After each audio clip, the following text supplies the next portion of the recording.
Welcome back everybody, Kathy Arbor here. Today we're going to do some mixed media on a journal page, or you can put it in a journal page, whatever you want. It's just some ideas. I'm just going to be more or less intuitively playing with a bunch of supplies that I already have here, so don't go out and buy anything new. Just use what you have. I've got tons of scrap of papers, and I have these I haven't used. You might be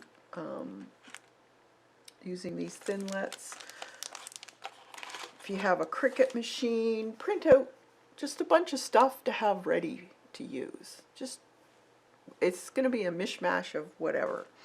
I'll just let myself decide along the way. Sometimes those are the best pages because your mind is so concentrated on the creativity of it, you're not concentrating on the end product. So I just thought I'd show you what we did last Tuesday, first snow, and so it's a pine cone, and I just got a photograph off of Unsplash, and I just drew it onto here and watercolored it and used a bit of marker. Hey Ella! Awesome! Good to see you! I haven't seen you in ages. How are you? Good to see you.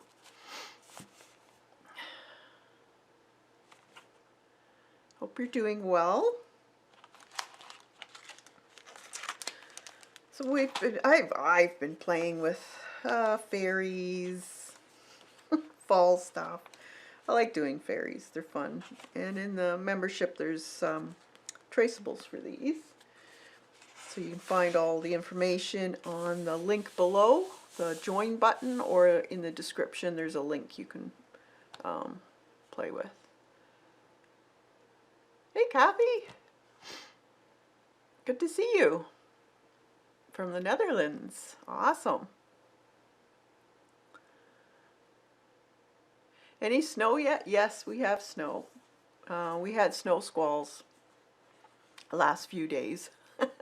We didn't get a huge amount. Maybe, I don't know, 6 inches, about that. But they're forecasting more for this weekend, so you never know around here. It's like living in a little snow globe. We seem to be smacking a little snow belt. Oh, my garden is beautiful. It's just growing like crazy. Lots of different photographs on Instagram if you want to go and check that out. It's all put to sleep right now. We had an early cold front come in, so pretty much put everything to sleep. Having good. My son's living with me now, which is good. I really appreciate the help and the company. Being in these circumstances nowadays, you don't go out too much, so it's nice to have someone to talk to. Hey Brenda! Rain in South Michigan? Yeah, it started raining this morning. It got warm last night, so melted the snow. Well, it's almost gone, but this weekend we're supposed to get more. So I thought I would show you what I like to do as far as mixed media journaling. I'm just going to use this is mixed media paper, so it's not overly heavy, but I want to use it because I want to put it in my file folder. If you've been with me for a while, you know that I like doing the art file folders, and I bind them all in a book. And this is basically loose papers that I put into this file folder, or maybe do a Copic stitch in here to make a little booklet in there. But I like using these file folders because the paper is so good for painting on and drawing on, and it's cheap. So I like using those. So I'm gonna be doing a page for back here, and then we'll be going into, I can't believe it, December already, you guys. My fur babies are good. We have an extra fur baby now. She's only 5 months old. She's a real cutie. The others just love her. It's my son's dog.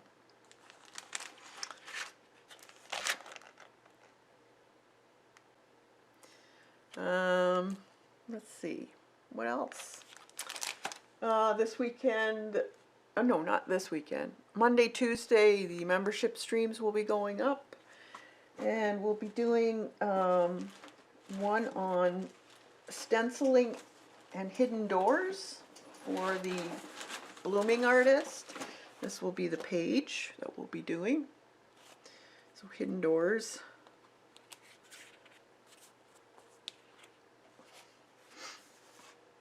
And budding artist will be doing the watercolor of this little Santa's helper elf. And I'll be showing you the step-by-step for this one. I hope your English is very good, Kathy. No problem. Kathy, I like the file folders you make. My cousin in Toronto will send me some folders, so I will make... Oh, awesome! That's great, Kathy. Yeah, they're a lot of fun, and they're, you know, when you're just journaling, you don't need real expensive stuff. Just to play, especially if you're in the beginner stage and you're just testing things out. It's less intimidating when you're doing it on a file folder. So I thought I would start off with a clean piece of paper here, and I'm going to do a little this, a little of that. Like, I'm going to put all kinds of stuff on here, and I'm going to do this intuitively. So this is, it may turn out, it may not turn out. We'll see. I'm going to slap on papers, tissue, maybe napkins, paint, collage, maybe do some painting on it. We'll see. And then we'll use it in my folder. Thanks, Kathy. So I still have a ton of this stuff. I've hardly ever used it. I guess it's been put away. So you know what they say, you put stuff away and then you forget about it. And this is that tissue. It's heavy duty tissue though, but it is fun to work with. And there's quite an assortment. This one is the Postal, it's called, by Tim Holtz. So I think I'll use some of that. I also pulled out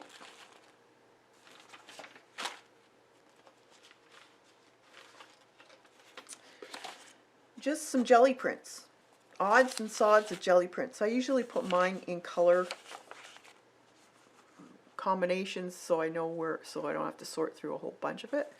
So these are more or less the green, blue, bluish green, yellow, that type of thing. And these are all mishmashes of different papers I did years ago. And we'll pick through this to add pieces. And this is just on copy paper, so nothing fancy here. This is some deli wrap paper that I've stamped on. That's a great way of, get out your stamps one day and just stamp a bunch of deli paper, or tissue paper even works. And then you can use it later. This is just a script that I got off the internet.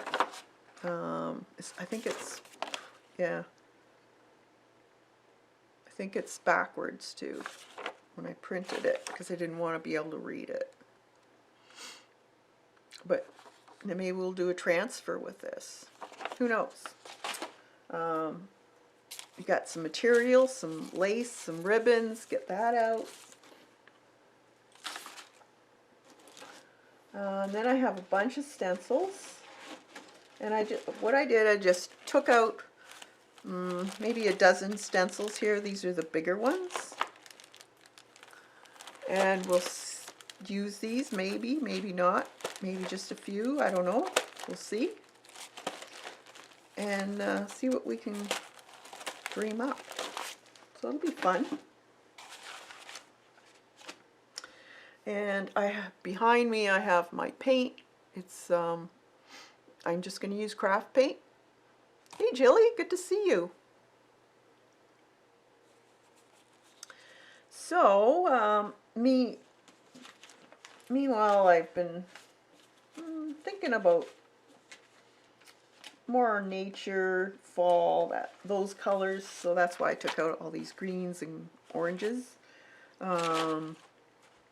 When I do a journal page, I either start with a collage or one of these papers or a piece of napkin, and I pick colors from that. And if you don't want to get a muddy page, it's best to stick to about 3 to 4 colors. And if you can keep them mostly on one side of the color wheel so that they play together nicely. So this is the color wheel. And if I got the green, so anything on this side of the color wheel will play along nicely. They won't muddy. Or you can go on this side of so warm or cold side. I usually pick 3, so if say you got yellow greens, you could go yellow, green, yellow, and maybe orange. Or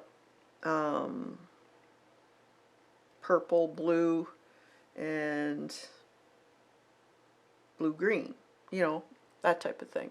And then I usually add black and white to it. Or you can add your most dominant color that you're using as a complementary. So say I had a lot of green in here, so I'd throw some red in. Just a smidgen though, not a lot, just a bit. And it's more or less to have a place for your eye to follow. So it's good to have one of these. These are really good. I still look at this from time to time. They're a good thing, good tool to have. So I am going to be using a palette for my matte medium. So I also have these tissue papers with roll-offs, or this is just from a stencil that I placed on tissue paper to dry. Deli tapers, that's from my botanical prints. More. And I could use some of these too.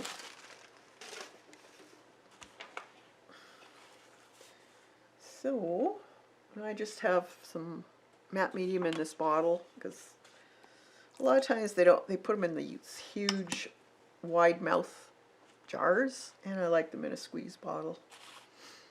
Alright, so I think, and get stamps out. There's another thing that, you know, people forget they have because it's put away. So I think I'm going to tear up some papers. And what I like to do is put a small, medium, and a large on the paper. So I like to use the edges. If you have a straight edge, just use it. Small, medium, and large. Get your glue brush out and just glue down. So glue on the bottom of your collage paper and wherever you're going to put it.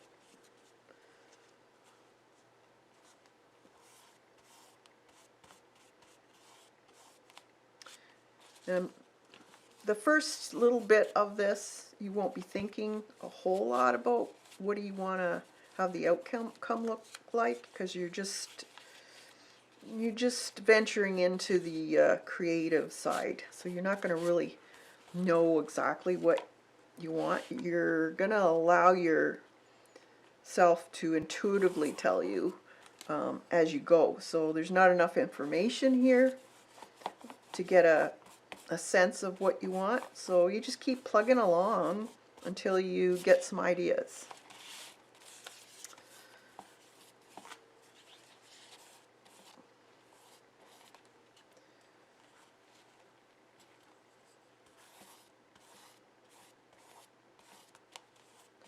So how's everybody doing? I know the U.S. has started their Thanksgiving today. So hope you're all having a great day. If you're watching this in the rerun, hi Devin, good to see you. Okay, no problem. So I have yellow, I have green, I have kind of a sienna color. So check and see what colors of other papers you have in those colors. So this is a nice green, no sienna in it. So I could put some of this on. You could cut circles, you could keep it random like this. Let's do some circles. I'm just going to cut this.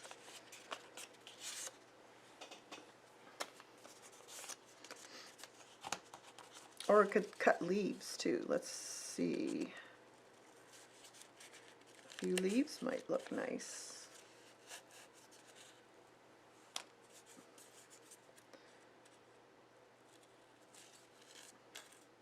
Two different sizes. Kind of like a heart, but could do hearts.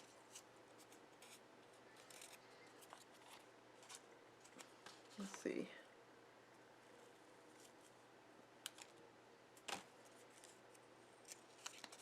There's some leaves. Kind of reminds me of 3-leaf clovers.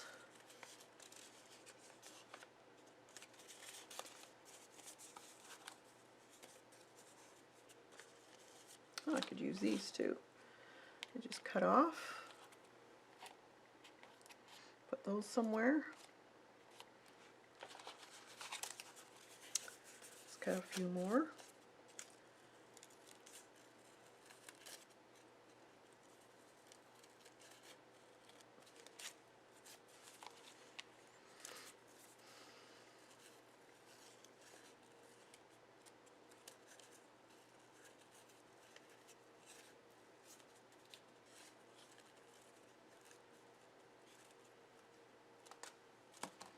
Different shapes. Okay, so as soon as I get some kind of a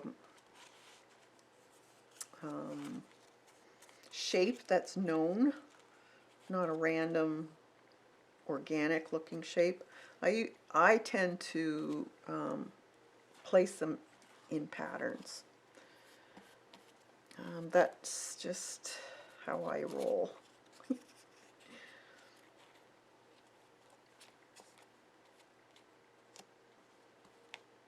So I'll just put some on here.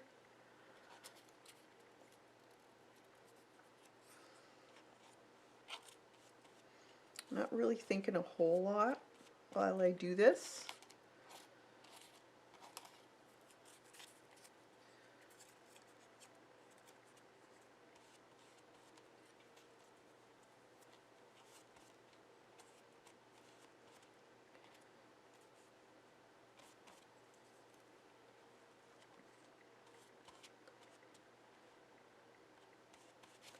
And don't worry if it's not exactly the way you want it, because we're going to add layers to this. So don't get too comfortable with the first layer. I guess I'll put it this way. Okay. Maybe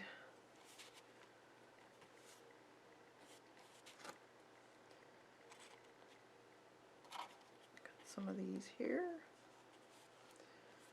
I just want pattern right now.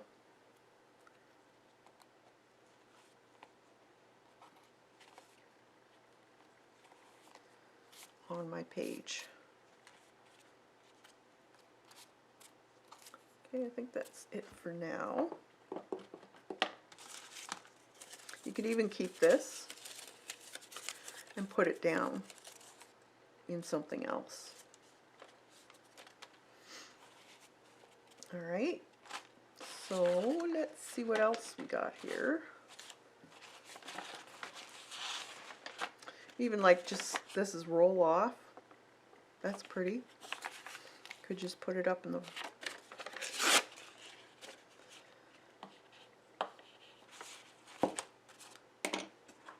Just some paper to add to whatever you're doing.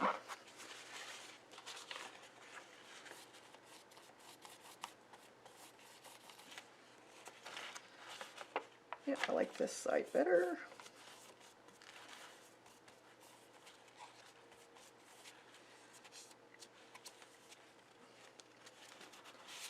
I think I'll put it like this. Overlap is good.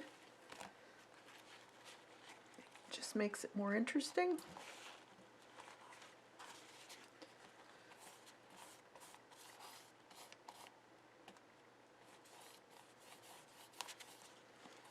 Try and get all the air bubbles out as you can. What else?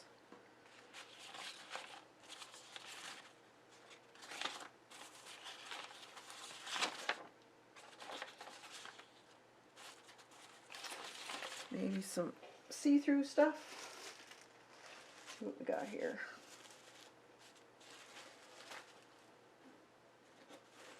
This is just part of a napkin that I like to use the leftovers from the napkin when you peel them. So these could go on too. And you just take go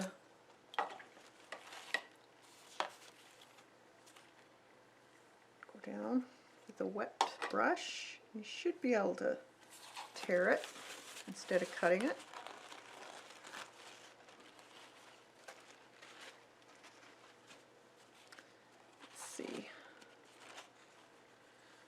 Don't necessarily want straight lines, so just take part of it.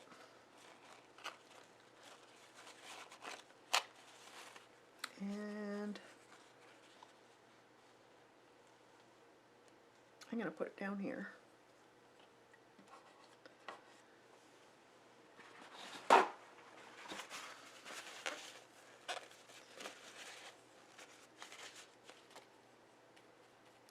When you're doing napkins or tissue paper, you have to put the glue down first and then lay the napkin on top, because and start from the middle and work out with glue.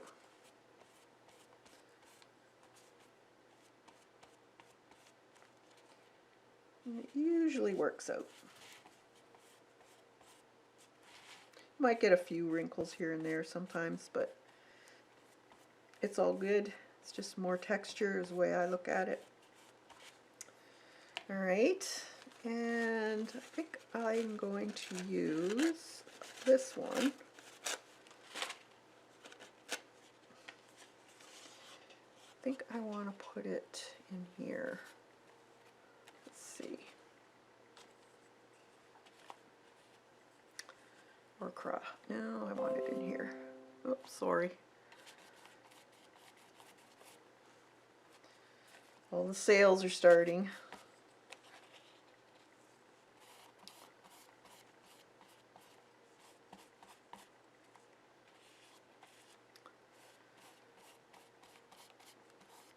I don't know how big a sale will be this year. Last year we didn't have Black Friday on the Amazon, because they were too overused as they were, so they decided not to have it. Alright, so now what I'm going to do, what's that tissue paper? Oh, actually, I could put some of this down too. I think I'm going to use some of this tissue. I don't know how much this, whether it'll rip or not. I haven't used this in a long time, so I don't remember if you have to cut it or not. Let's see. Yeah, I think you do. That's too bad. So rip it roughly.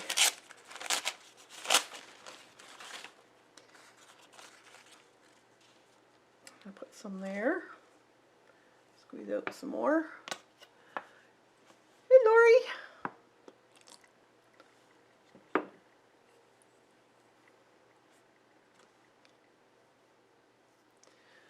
Let's see.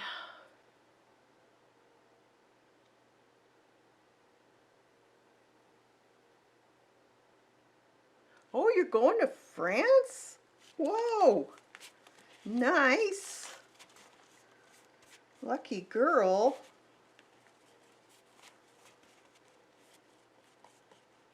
Never been to Europe.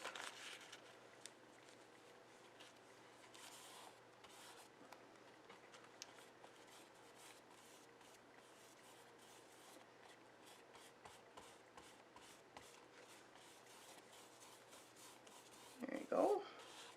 Just really get her down. Okay, that's there.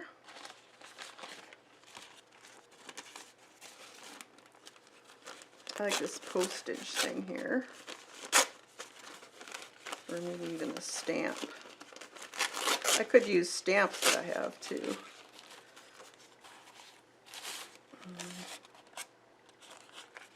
Put that there. Or there. Put it up here. I'm going to put it some on the back because this stuff is fairly strong. So it should be able to take it. Let's see. That.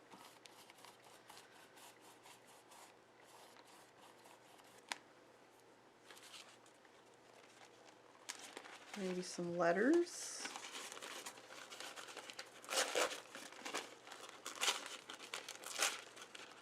You don't have to have them all showing, like, sometimes it's nice if the letters or writing, especially when you're just starting off with a intuitive piece.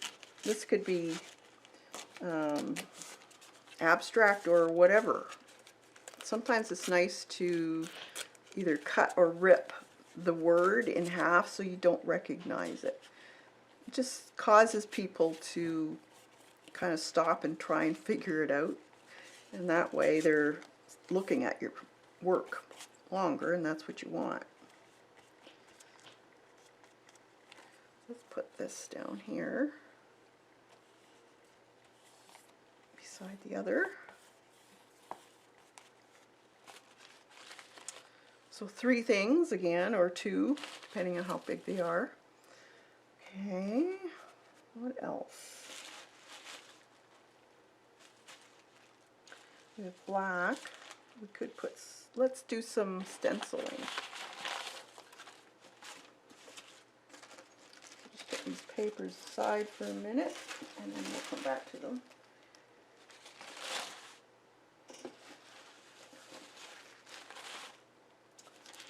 So,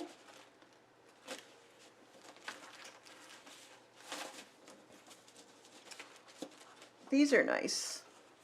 I think these are, what's her name? Is it on here? I think her last name's Ward. Michelle Ward, is it? I like her stencils. She has random sizes of the same shape, negative and positive on her stencils, or you can get them separate too. But I like these because most of the time you're not using the whole stencil anyways. So what I like to do is usually take a color from where I'm putting down the stencil and either color the whole thing in that color or put the stencil down and do the color through the stencil. There's many ways of going about this. So I think we'll do, I think I want to take this orange here, the sienna color. So it's kind of, let's see.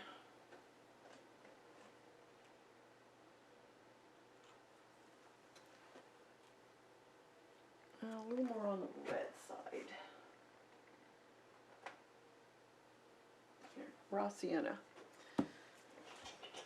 Shake it up.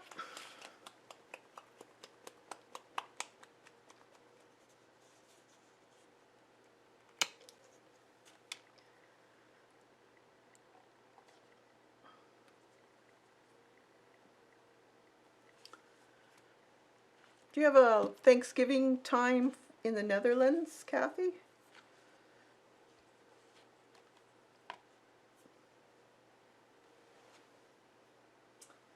A sponge.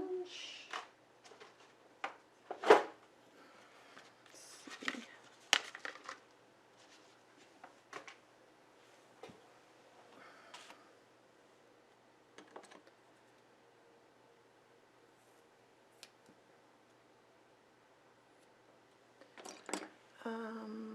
I just use these makeup sponges and just cut the ends off.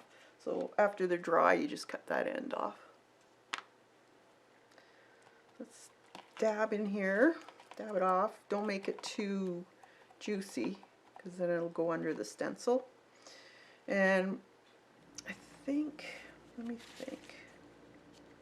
I think I want the smallest I can go.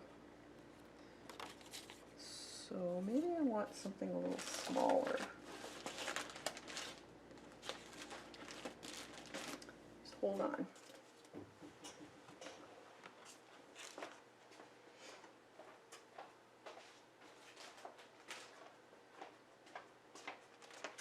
So you either have your 6 by 6 or 12 by 12, and I think there's 6 by 8 too. So let's see what we got in here. I want something a little bit smaller of a pattern. We could use that.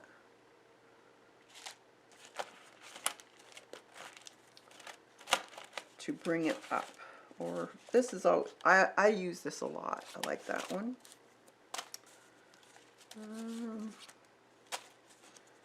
I will use the dots for now. Or the squares are nice too. Let's see. Okay.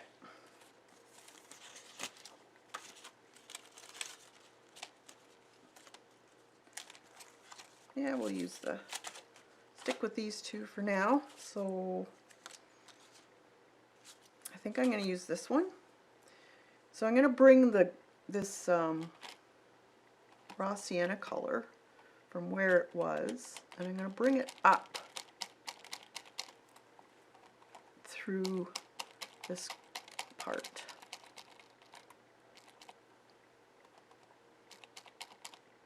Go around the leaf if you want, or you can go right over it.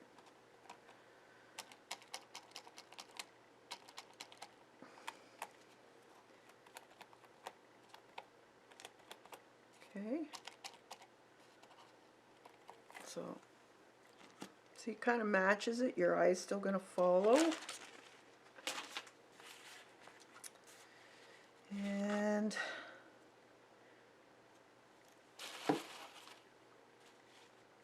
we could bring some of this into here too, maybe.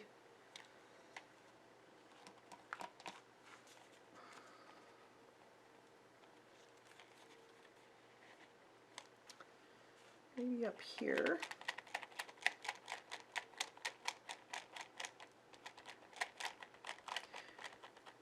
So this is fairly see-through still.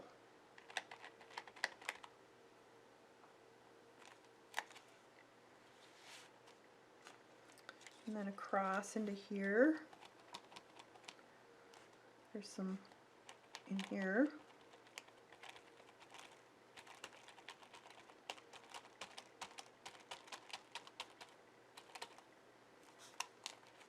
Like that.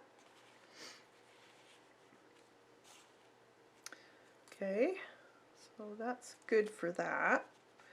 Now we have the blue. And what we can add more collage to this too. So let's see, what other? We have the blue there, there, and there. So your eye will come down.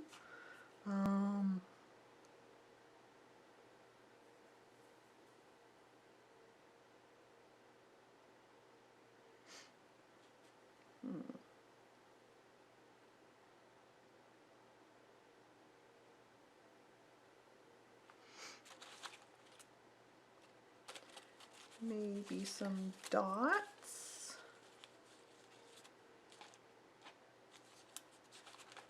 Or squares. Got a lot of curls here, so maybe dot or squares would look nice in here. So we could take some of this blue color, kind of the aqua, or maybe green.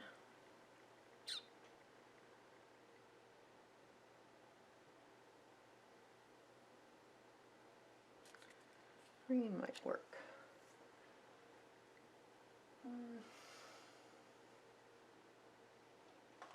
So try and match your green up. This is avocado. Just going to put over here. And I'll leave that there. I'll cut another one of these.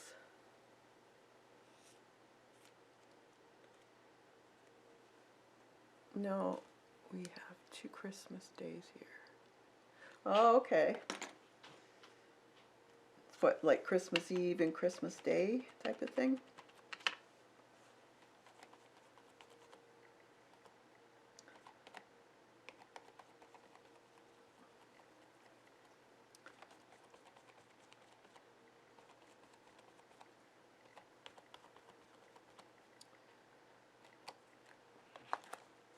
That.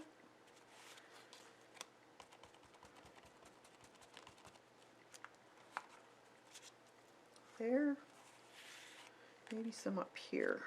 Maybe a little bit brighter though. I need a yellow. For mixing in with that green, just to brighten it up a little bit.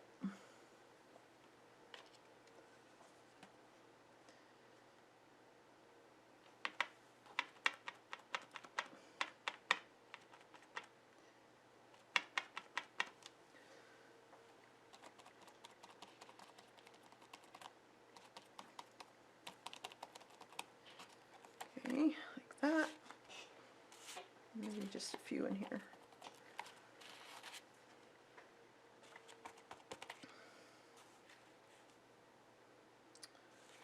I think I'll do the dots with some blue. That's kind of an aqua color.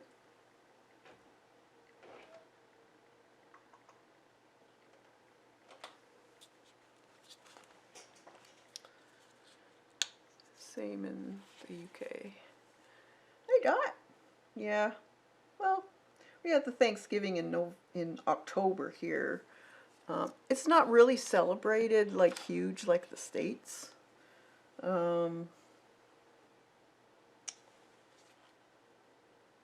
Christmas is and New Year's Eve is more celebrated here, I would say.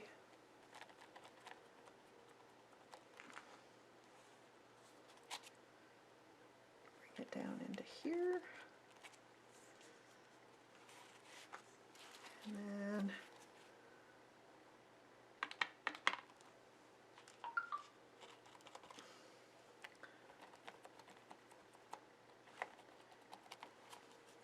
like that.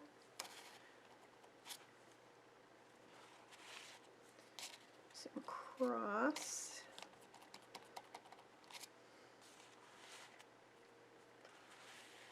Maybe a few down here. And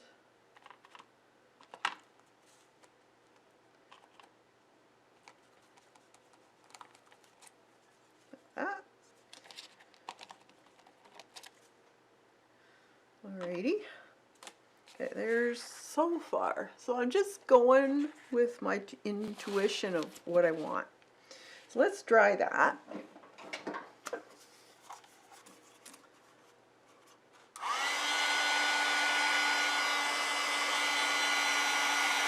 Hey Vanessa, good to see you.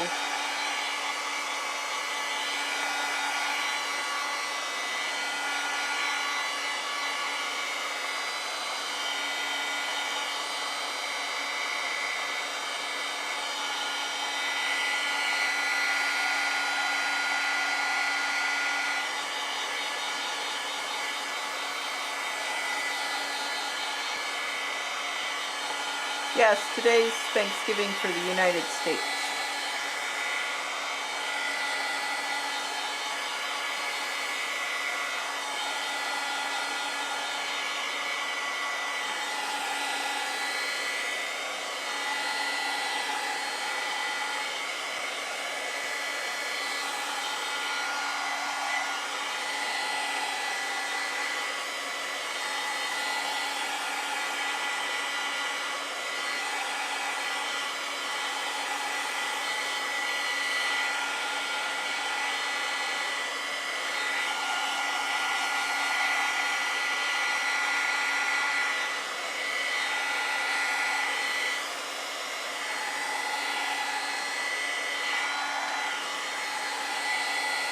Try and get it as dry as possible. You don't want it too sopping wet with matte medium and that type of thing.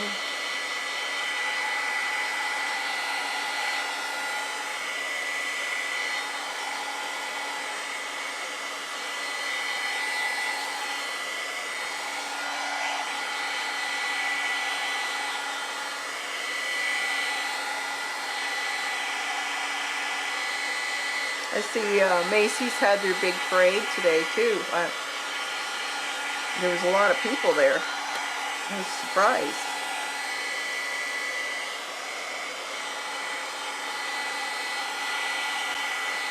I don't think they had it last year, did they?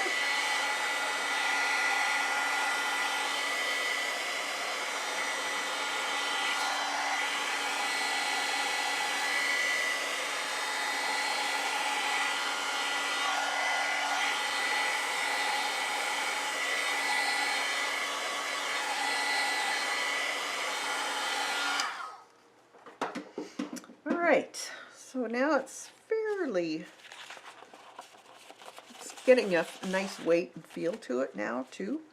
So we can do all kinds of stuff to this now that we have the gel medium on it. So if we wanted to paint or put some like glazes over top to make more of a color stand out, you can do that. You can paint on this now, draw on it if you wanted to.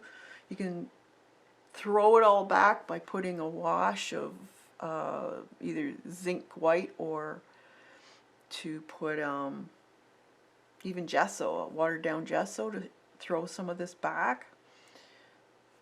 So take a minute to look at it, see what you want to do with it. Maybe you want to use it for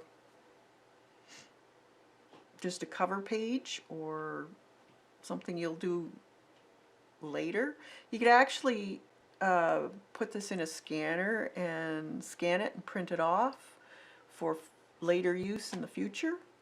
That's always a great idea. You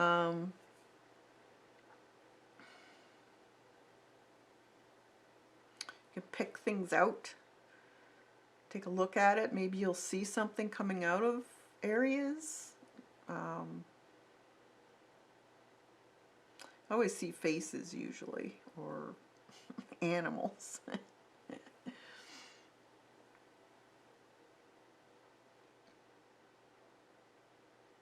Or you could just add more stuff to it. Thanks, Lori.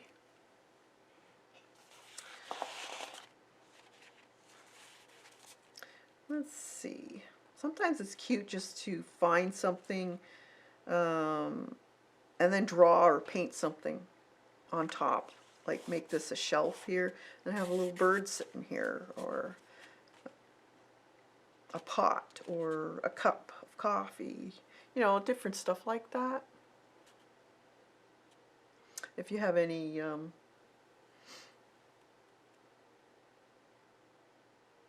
different stickers, you could do that.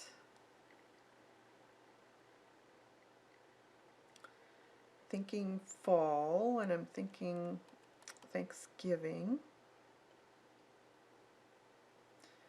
So what does that represent for you? That's the way I like to think when I'm wondering what to put on a page like this, is what does this month, what do you think about?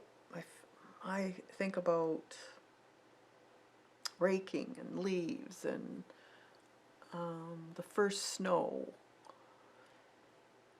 certain colors,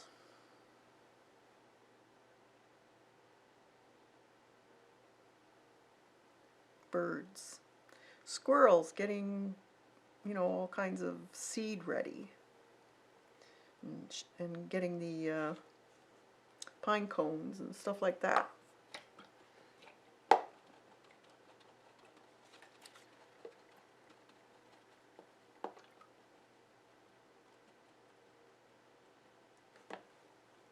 And it doesn't have to be this way. You could turn it around and put it this way too. Turn your pages around, see what you see. I see more of a square here, so I could actually put something in here.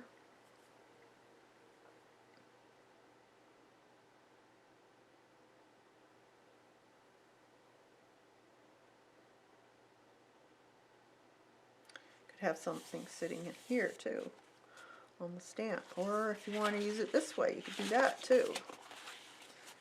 So turn your pages around. Sometimes you see things when you turn them around. Leaves, or, you know.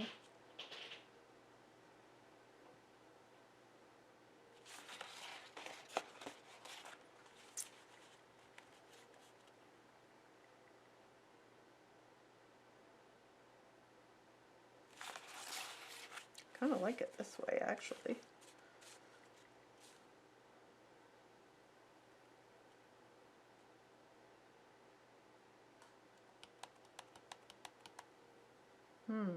What do I want to do? I'm thinking bird. Probably a chickadee. Right here. Right here.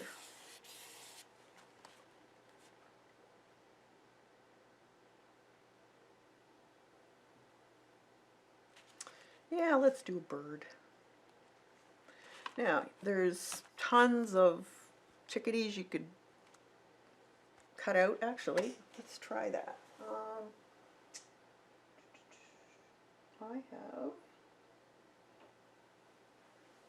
if you have calendars with birds on it, you could use that. You could use,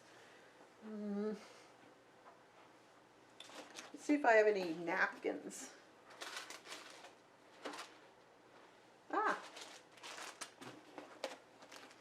look at this. There we go.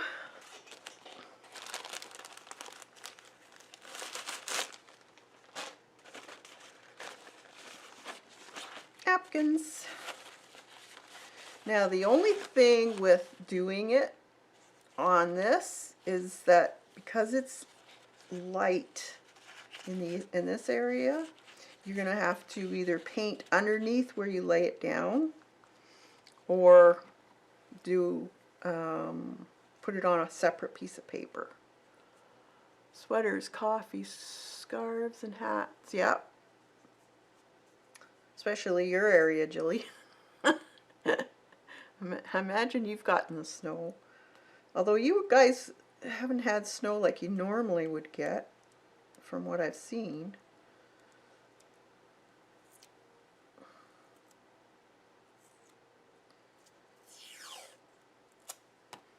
What I like to do is take it up like this. I keep these to stamp on. They're great. And then we'll take another.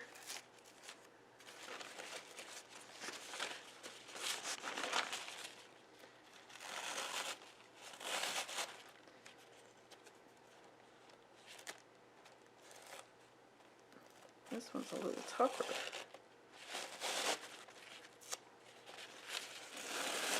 And then just separate them.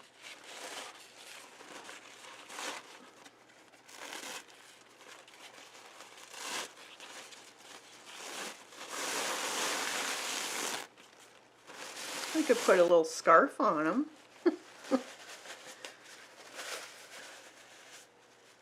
That would be cute.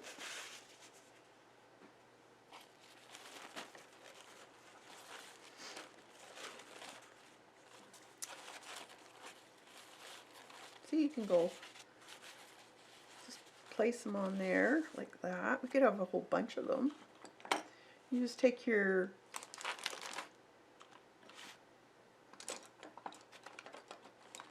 brush, wet it. Do I want, or should I paint one?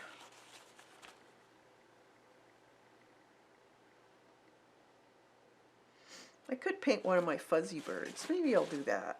I've got time. They're always fun to do. Let's see.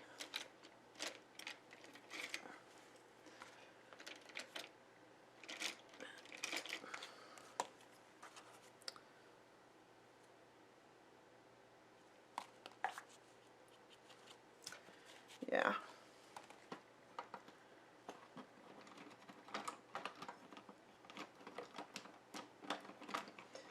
You busy day, Devin? Well, this is a wash one, but we can, let's see, we'll have a nice big fat body, all puffed out because he's cold. And then his little head's even squatty because he's cold. Looking at you, and then maybe we'll put another one down here. So we'll get some white.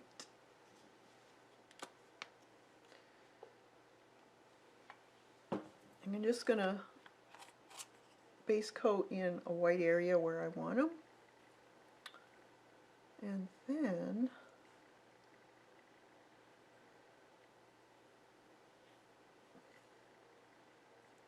we'll paint him in. So he'll have his fur kind of falling over the sides here because he's all puffed. Keeping warm. Maybe we'll put a scarf on him. So like I said, it's all intuitive. Things will come to you as you go. So don't rush it, because sometimes it takes your intuitive self to wake up. So go have a coffee or something if you're not feeling anything right now.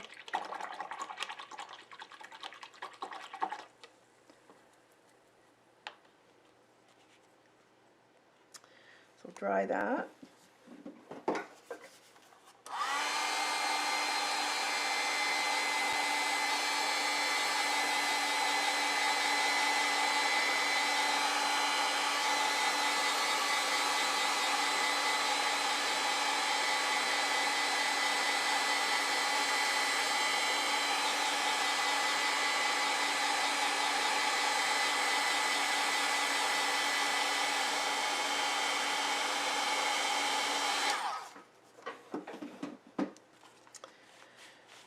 And let's see, pencil in his little,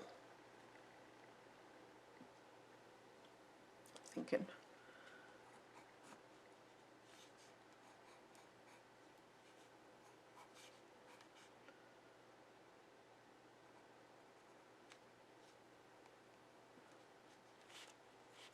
trying to think how I did my fuzzy bird's mouth.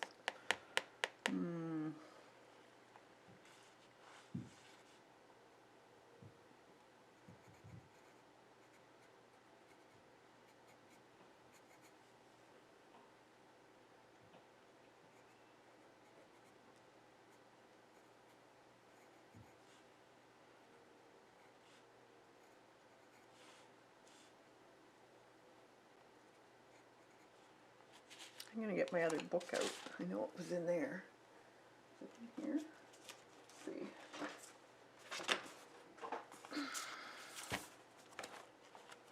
Can't remember if I put it in this one or not.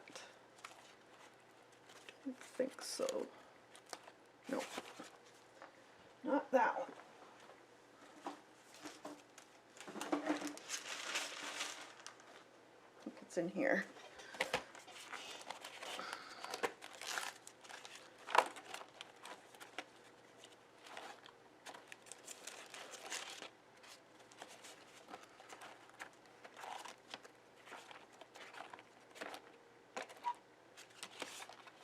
Somewhere, pretty sure it was in here. That's the other side.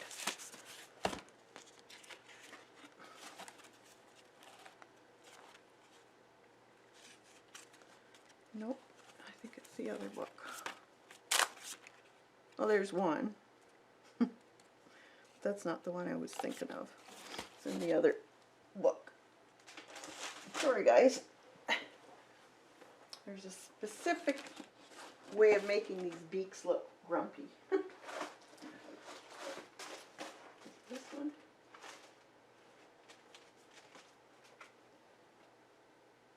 Yeah, found it. Couldn't remember.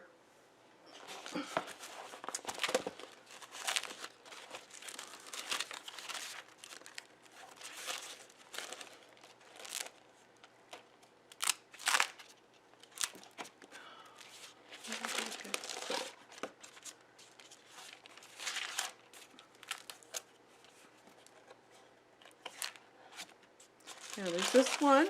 See how the beak is? Oh, you can't see it. There's that one, the robins.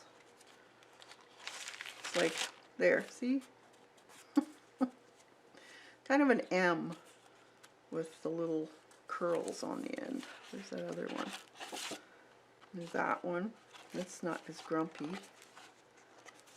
There's the other one.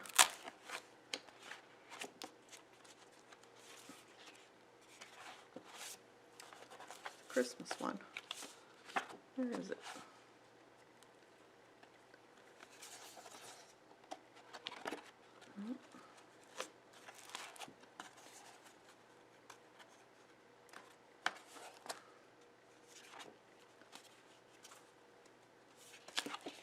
There he is.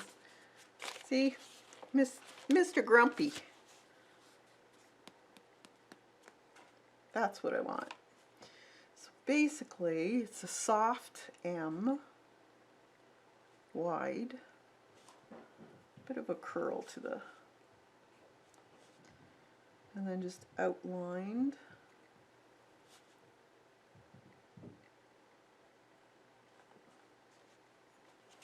Yeah.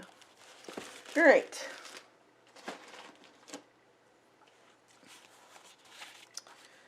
So we'll give him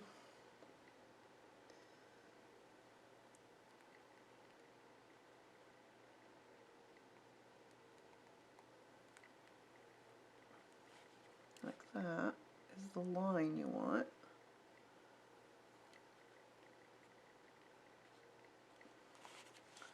And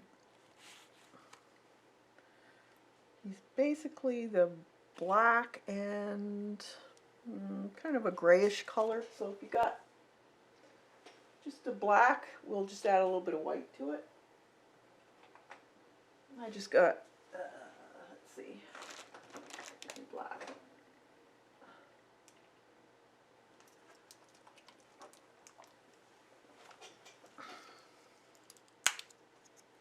Some black here.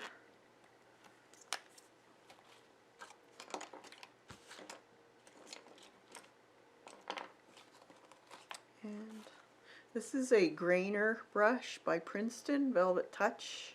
It's a filbert grainer. See, it's kind of sparse on the end. Those are great for doing feathers and stuff.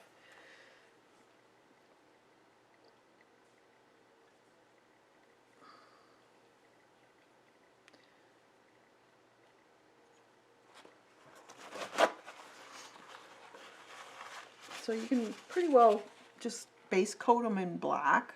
We'll do the little mouth last, but his head's going to be black, and then just to his neck. Then there's a white stripe that goes around their neck.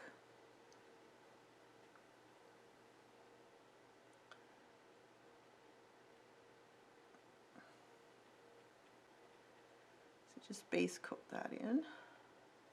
And under his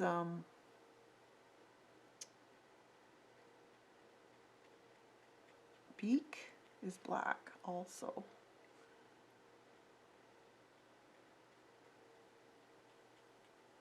So leave a little patch there of white.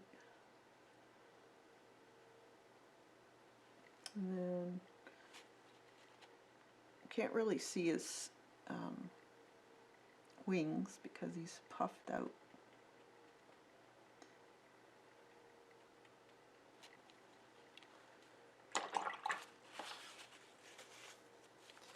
Okay, dry that. Actually, I'm going to put a little bit more on the bottom here.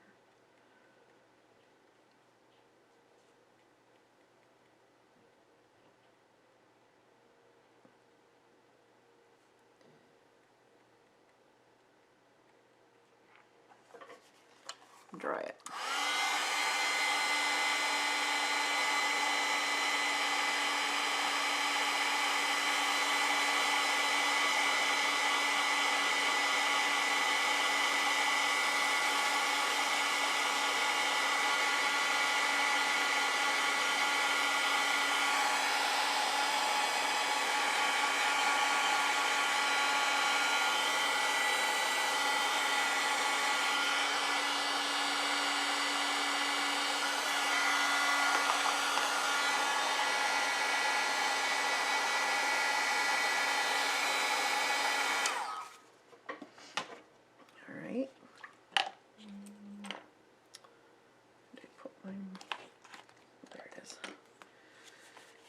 Alright, so I'm going to take some of this white first because his beak's going to be yellow, but the yellow is very transparent. So I'm just going to put the outline where I want his beak to be. Like that. And then some of that yellow.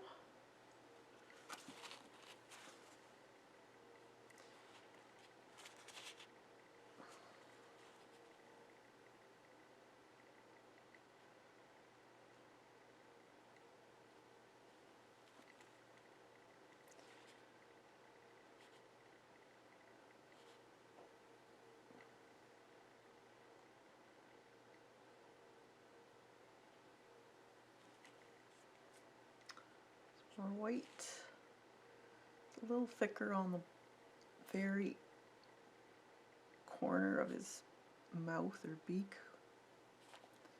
Just kind of do a little blob and then make that a little pointed for his beak. Right there.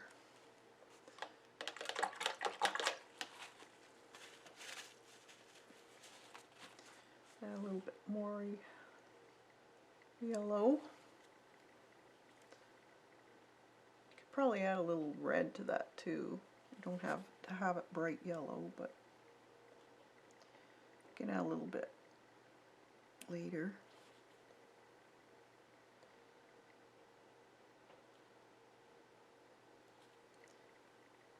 So give that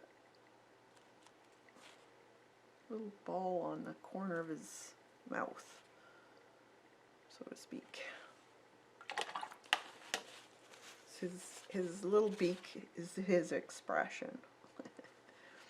And then I'm just going to take the black and fill in that area.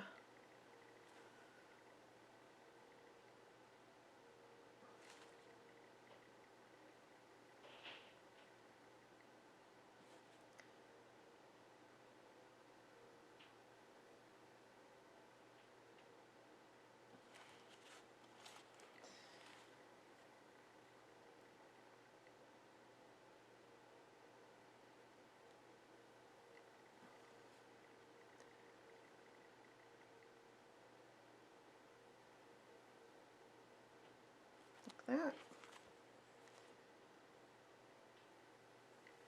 here. This is his eye actually, but I'm going to fill that in.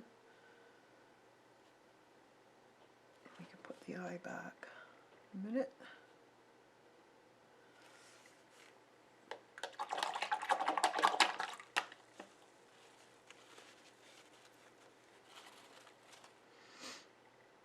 And let's put some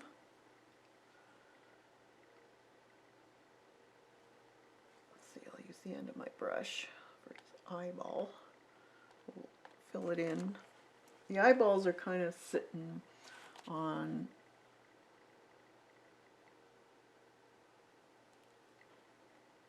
the corners of his beak. It just gives him a pouty look. Okay, we'll let that dry. And now we'll get that liner brush again, and this time I want to mix a little bit of gray. So I'm going to get some of that white that we have, put it to the side, and mix a little bit of black in it. Doesn't take much. So a little bit of black to a lot of gray first. You can always add more if it's not the right color. It's harder when you add white to black. Then you end up with a huge amount of gray that you won't use. Okay. So this underneath is usually a little bit grayer because it's shadowed. So I'm just flicking.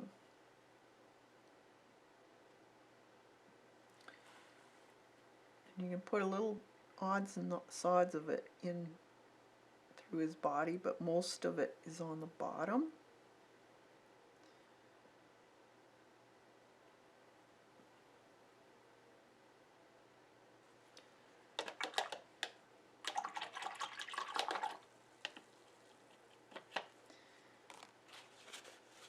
Now you take your grainer, pick some of that up on the end of your brush. Don't want a lot because you want to see the fine detail. And on his little head here, you can start putting a few of those marks on the center of his forehead here between his eyes. You will still want to see the black though. Don't fill it up too much. If you do though, you can always go back with some more black. Sometimes it's nicer that way. So you kind of go outwards. And then just a few on the below his beak.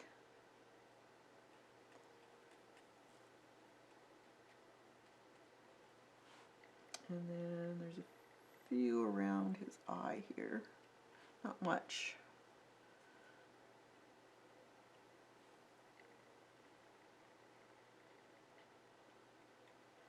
And then I'm going to go with a little bit black on there.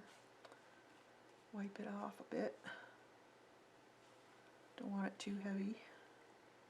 And just go back over on top.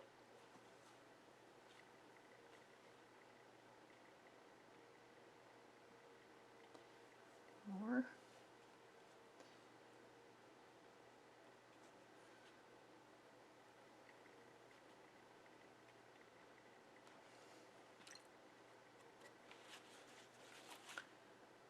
This is different paint. It's a little thicker.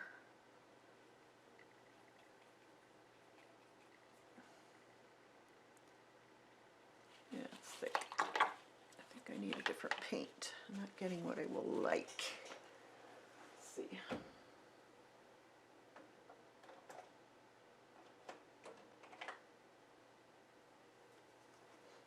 So you have to get some paint soon. Black.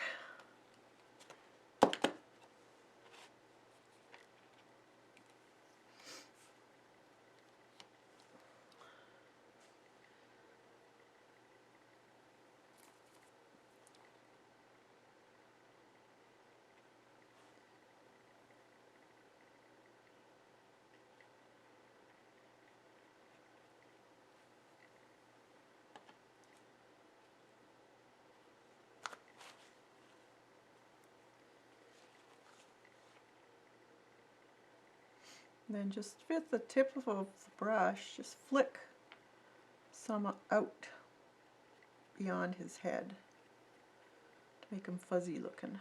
Not too much though, but enough to see that he's fuzzy. And then we'll go back in and put more in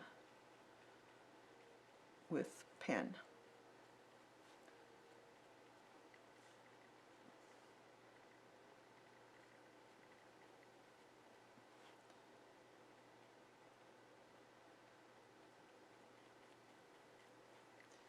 Just go over the white with the black.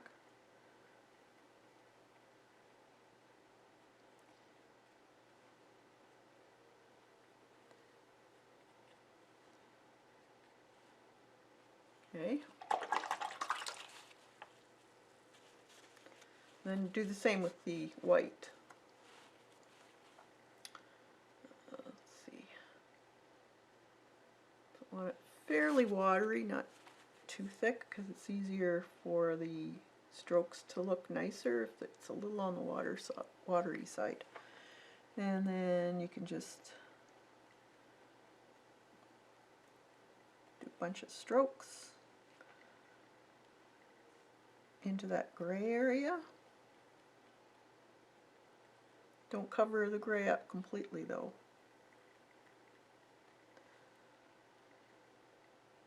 This also works with a rake brush if you have a rake brush.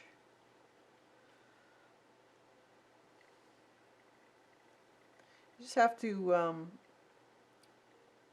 learn the pressure, how much pressure to apply to get that fine detailed stroke from the brush. Sometimes it's a little hard to do, but the nice thing about acrylics is you can go back over it. Now use a little bit more white in the center, so you can add a little bit more in the center area.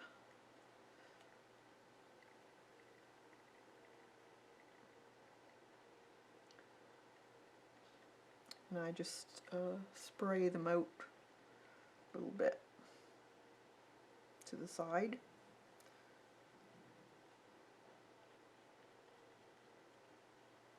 And over the feet.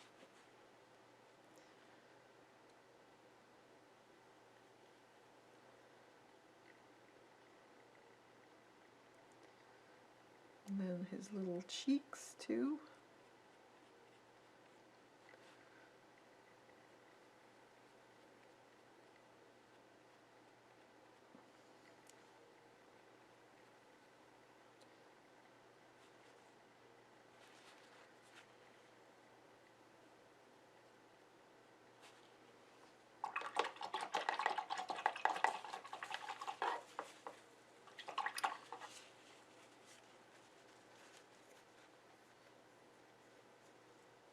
Thanks, Devin. Yeah, so many people love these little guys. And they're not that difficult. It's just a matter of learning the pressure of how much to apply to this rake brush or grainer brush. And I'll just add a little bit more gray on top of that white, just here and there. Mostly on the bottom though.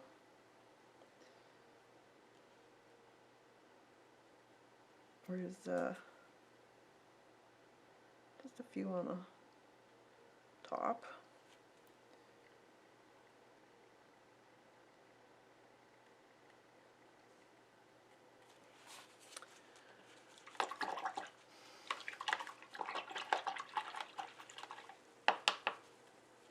It's got cataracts. I'll do his eyes. I know, Dot. I know you have a problem with that. They're not dry yet, so I can't put the black in them. So you don't have to do feet because he's sitting, he's squatting. Now I can add a little bit more black on the underneath his beak though. Let's see. Just a bit. just to darken that there.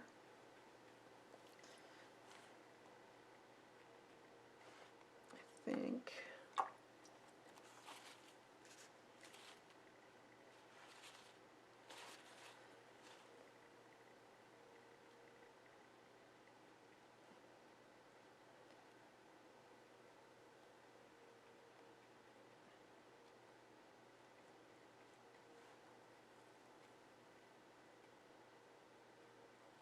Just gonna add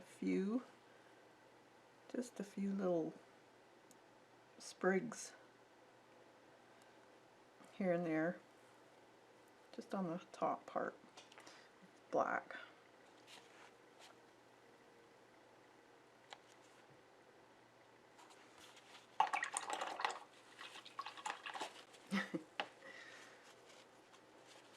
Okay, let's dry it. Put those eyes in for Dot.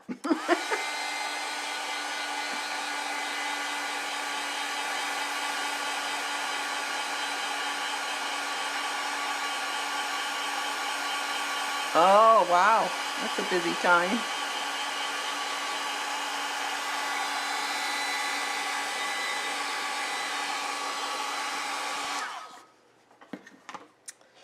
All right, now I'm going to get, if you have a really fine paint marker, you can use that. I don't think I do, so I'm going to take a chance and use my Micron. Usually when you use a Micron on your acrylic, you'll wreck it. But we're not doing a whole lot here, so... Oh, wait a minute. That's wrong. That's right. Did it wrong, so I have to cover it again. It doesn't go over that.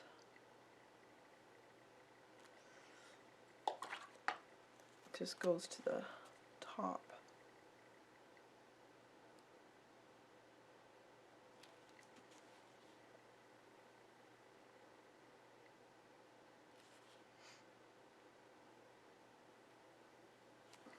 Like that.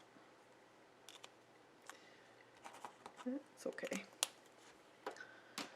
Okay, then get some black on my tip of my brush here and put it in the center.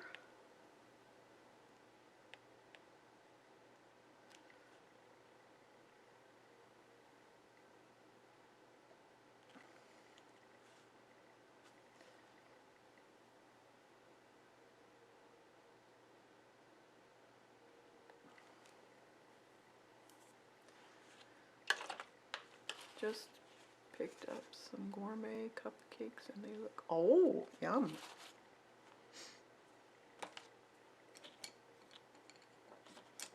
Are they all the fancy icing ones, or?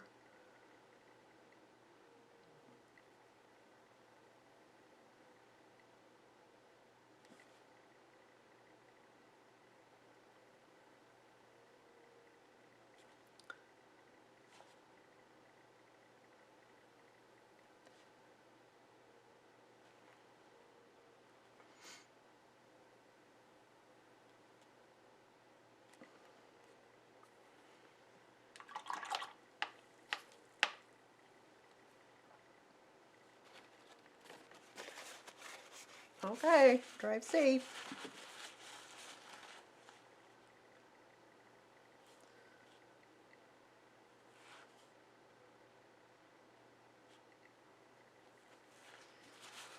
That. A little bit more yellow on the top of this here.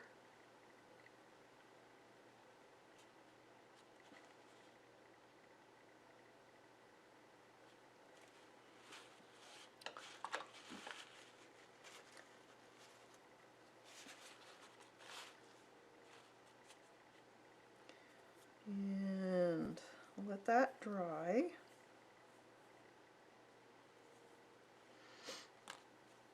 Maybe we'll put a little bit of a shadow under here. So we can take a shader brush. And let's take some of that green.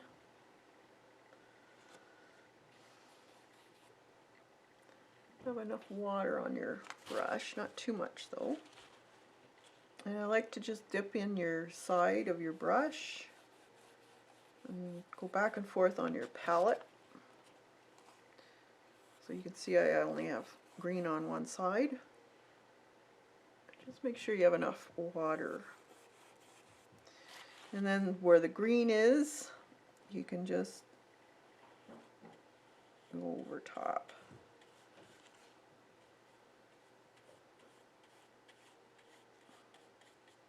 Just to shade that out a little bit, block it out. And it just shows up where he's sitting.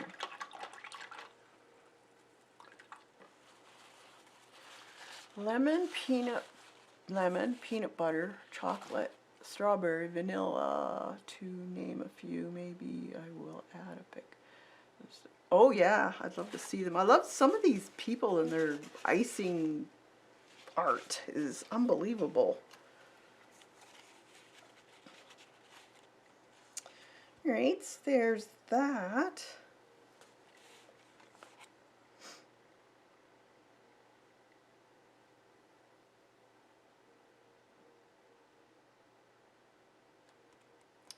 Okay, so what am I thinking now? What would go on this now?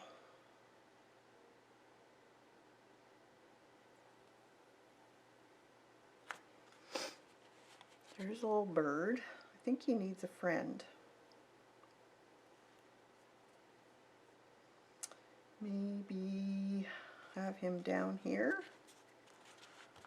sitting on this here, I think. So let's pencil in. Maybe he's squawking at him, so he'll have his mouth open.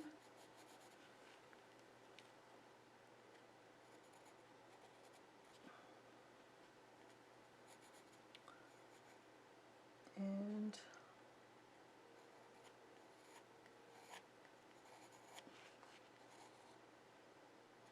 probably be fluffy too. He's sitting on this here. So let's see. Maybe up like this. Sitting on there. Let's see.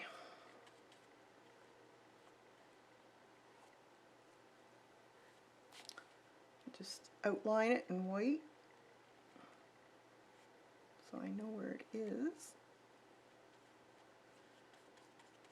He's sitting on this thing here.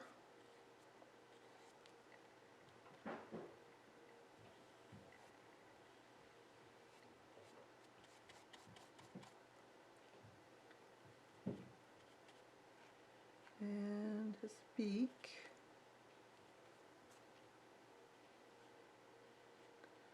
Be like this.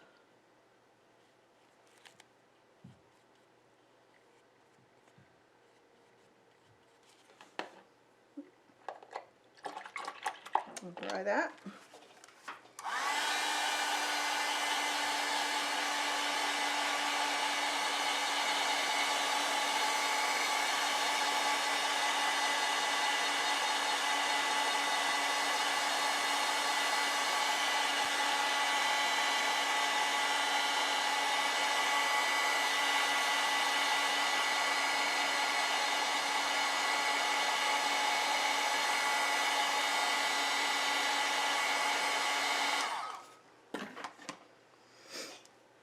All right, let's see, some black again.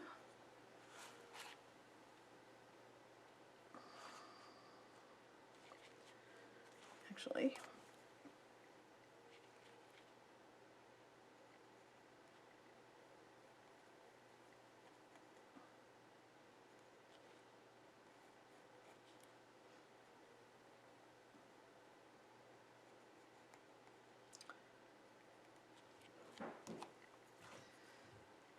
So we'll just put in, this area will be his head.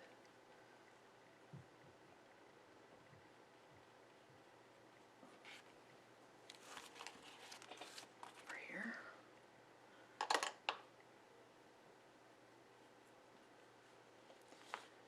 And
oh, I should have put, oh well.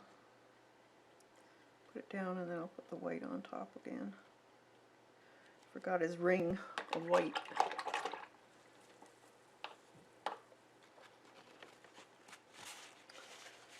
May as well do that gray while that is drying.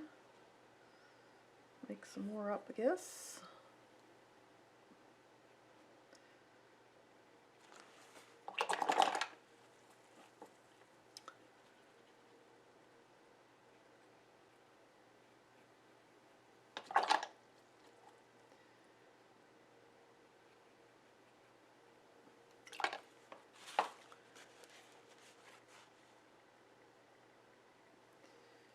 Gray on the bottom. Oh.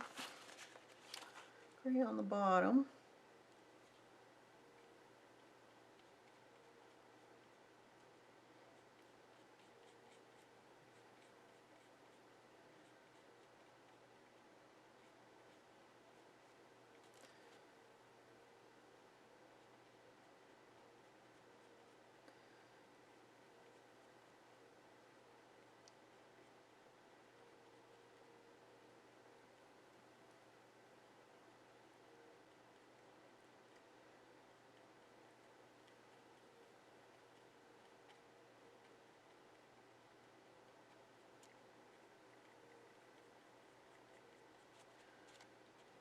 A few marks in the center.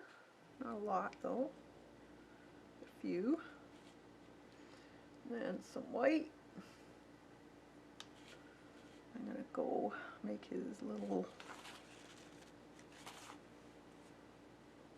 ring.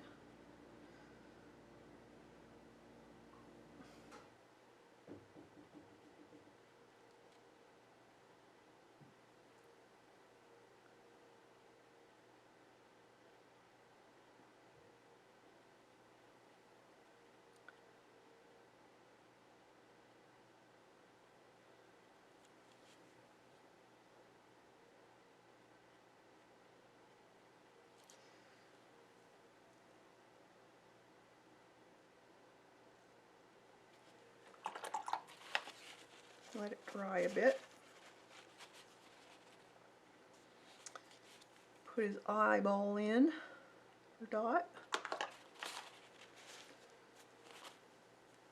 Let's use the, let's see, how big of a mark will that make? And it's pretty big, but he does have a big eye. Right there.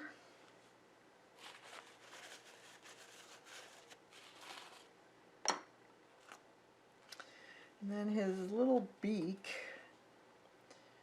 is open. So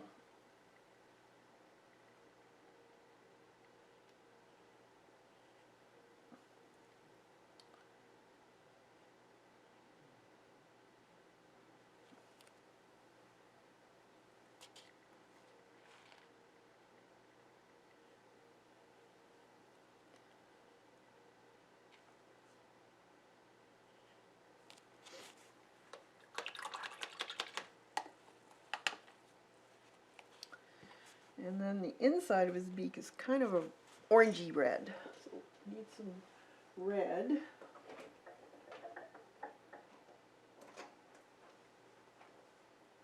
I'll just add some yellow too. A little bit of red, just a smidge, don't need much. And a little bit of yellow.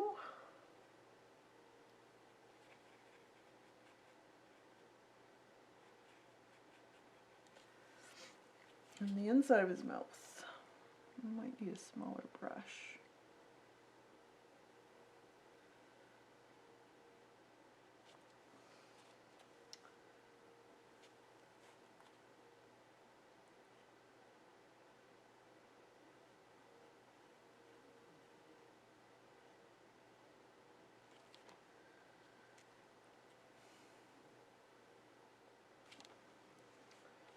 A little bit more red further back.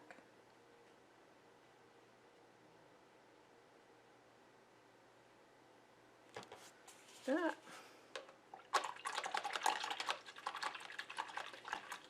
Have a fantastic holiday, and thanks for popping in.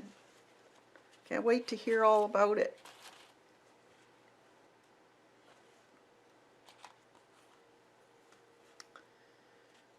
Alrighty. So now I'm going to put a few gray marks in the top of his head, kind of in the center here, going around his eye.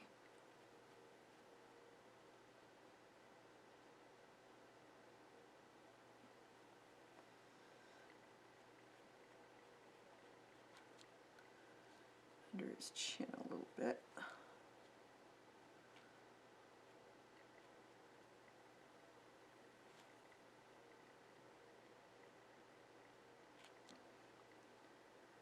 And a few black ones.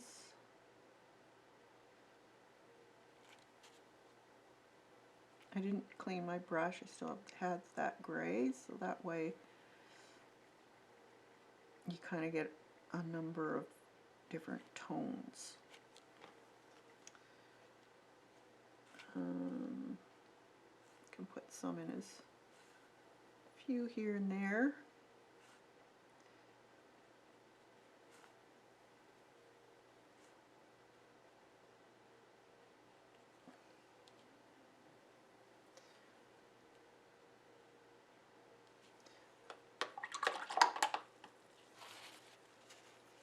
And then take your white and put some more highlights in his center of the breast area.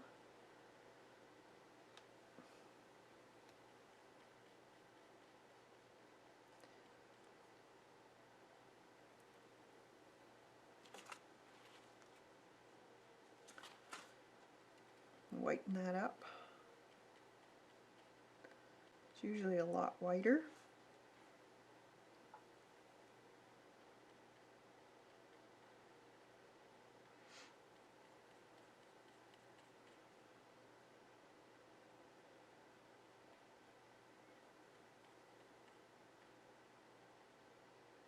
And bring some down into that gray area.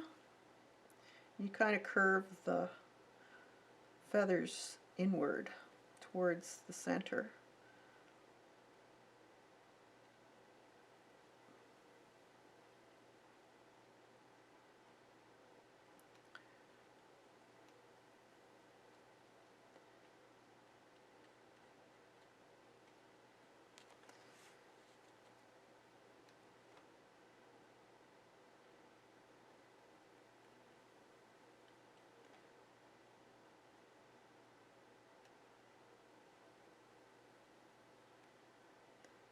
and then just fluff them out a little bit along the sides.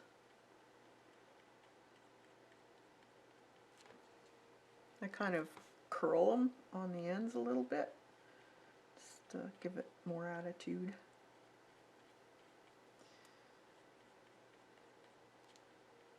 Just looks cuter, fluffier.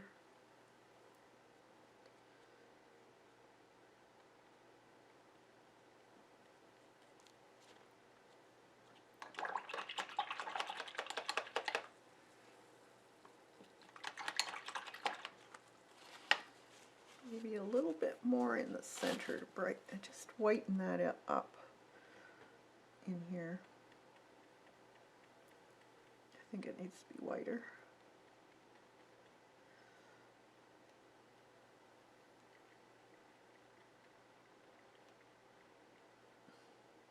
More fluffier.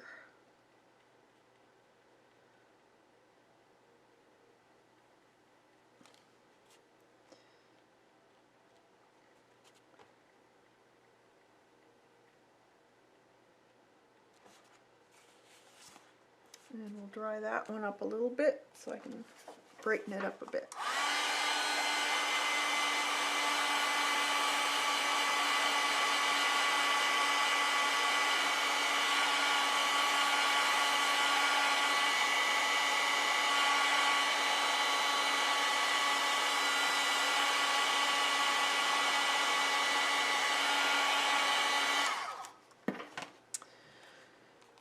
Alright, a little bit more now here. Just get it a little more white. Just in the center here to brighten it up. There.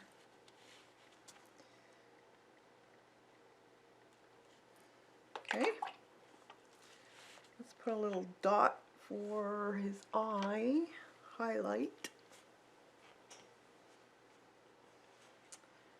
So I'm just taking one of these embossers, are they?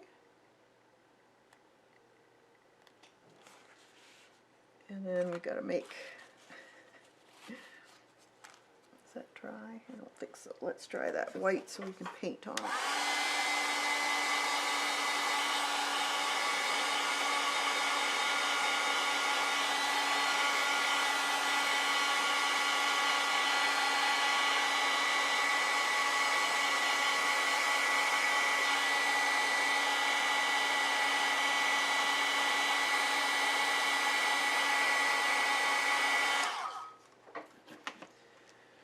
And let's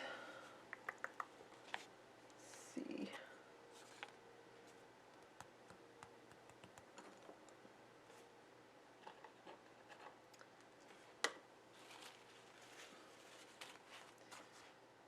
Dip my brush in this.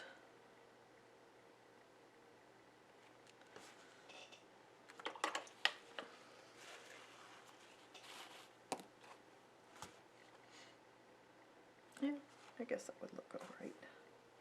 I'm going to make a little bit more red in there. Actually add a little bit of sepia to that, darken it.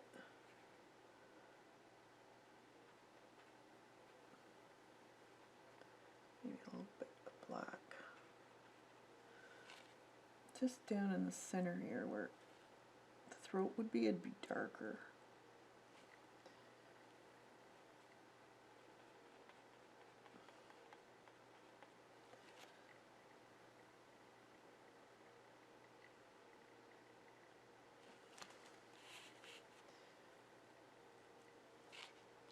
Don't really want black though. I do want it fairly dark. That.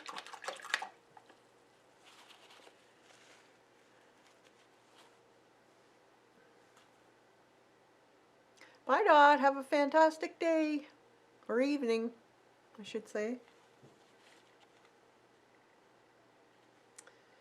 And it's going to be a little darker on the bottom of his beak, so I'm just going to add some sienna just to shade the beak a little bit.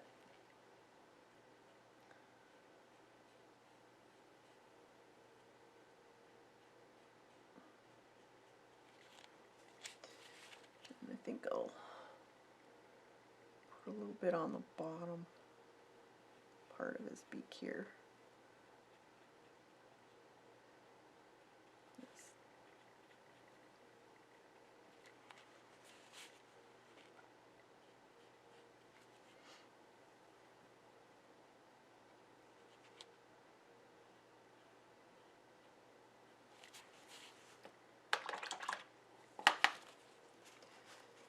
Alright. Oh, and I'm going to add a little bit more white to the center part here, because it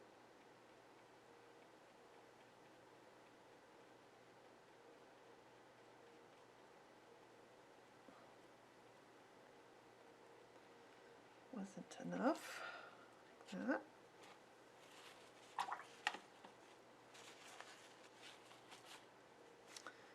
And we should shadow this area. I think I'm going to shadow it in the sienna color. So just dip my brush in the sienna.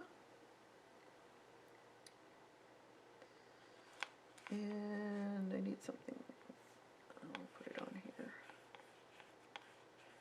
just to get it in my brush.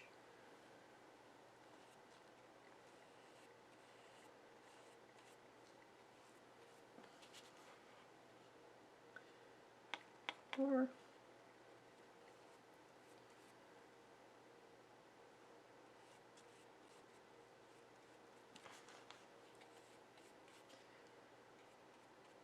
like that. I think it could use a little bit of dark.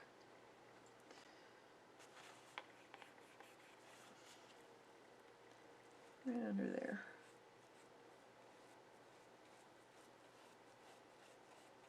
There. And when that dries, I can put some more white marks over top of it. And we'll have to put his highlight on, his eye too.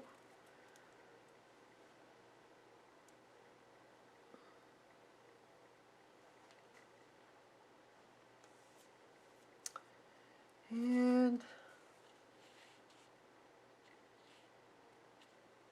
okay, so what else can we do to it? We could put a sentiment on it if you wanted to.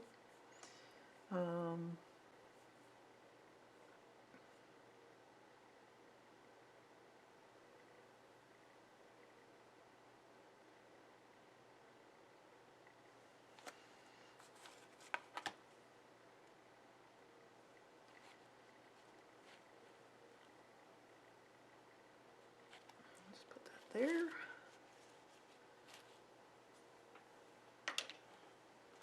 There's the little birds so far.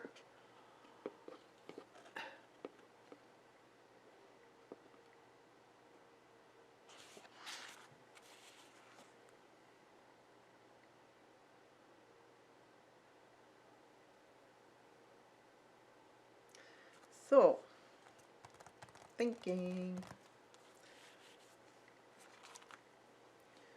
take some more green, just emphasize that.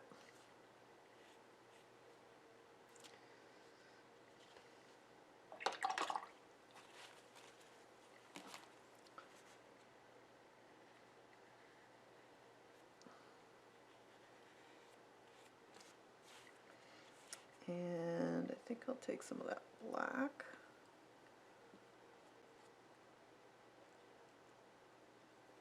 Just go along here a little more.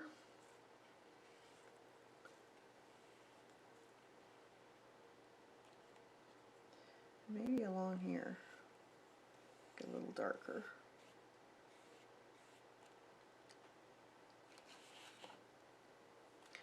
So he's not floating.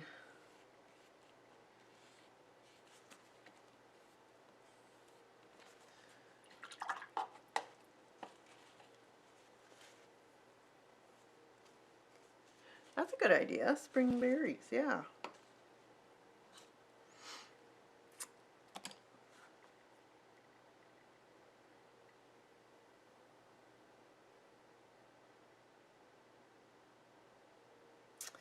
Yeah, he could be holding berries. Where is those things? I do have these I could print out. Or not print out, use my die cut. That'd be cute.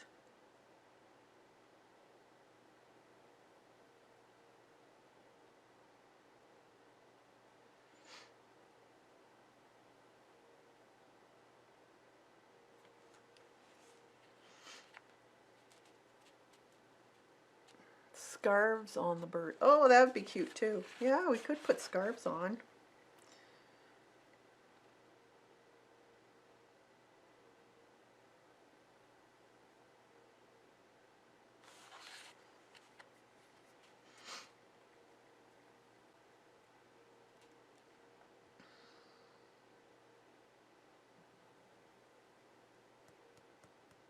Thinking, what could we use as a scarf?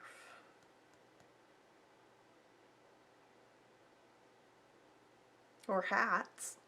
They could have little hats on too.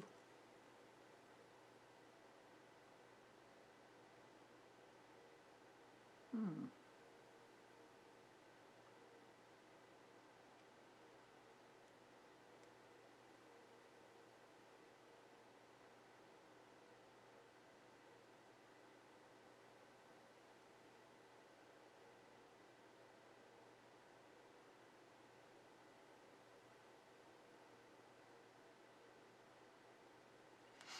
Kind of scarf.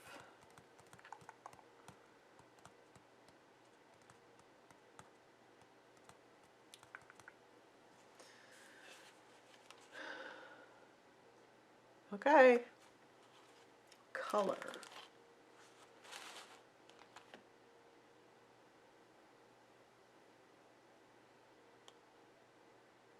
We could bring our complementary color in, which would be red.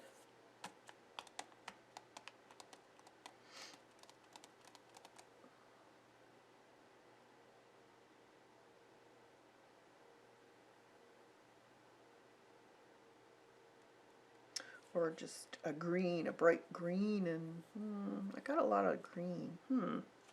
Or aqua.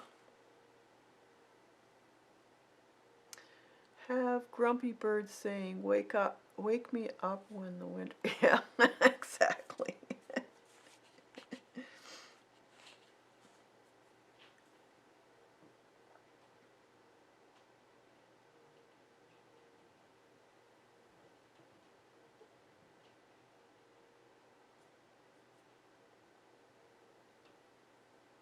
I know. How about putting, they found a ball of wool. And they're putting the wool around them.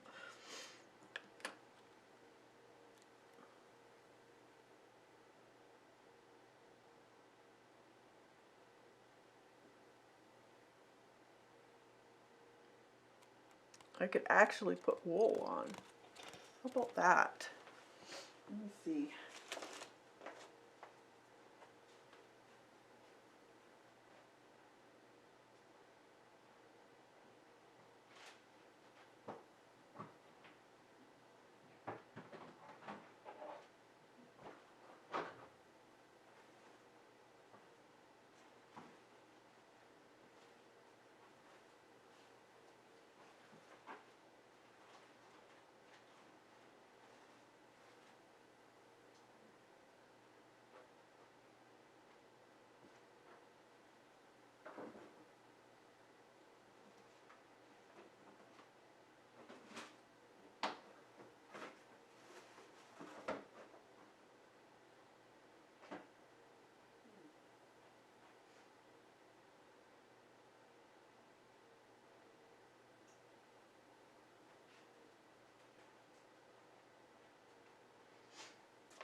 I could actually put a ribbon on. Or this wool. It's sparkly.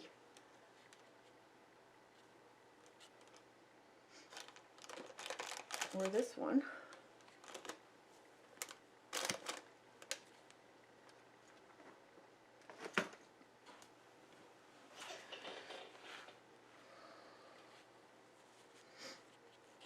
so that it goes around their neck a few times. And maybe she's sharing it.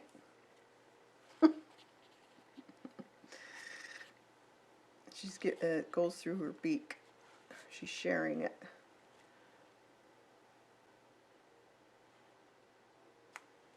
That might be cute. There's this one too. This one might show up more.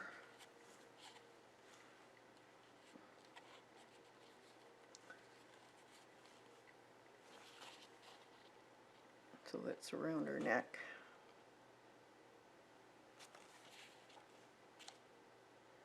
Might be a little more difficult putting this one on though.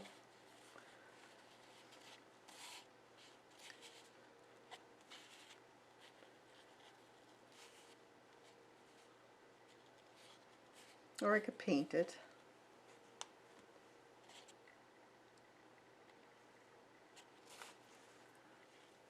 You like the yarn?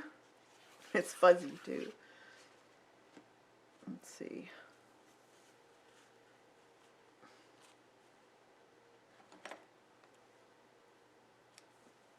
It's got all the colors in it.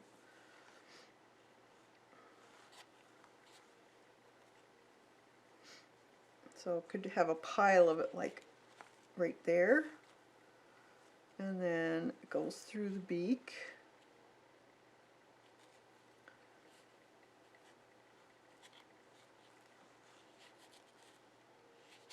Or they could just have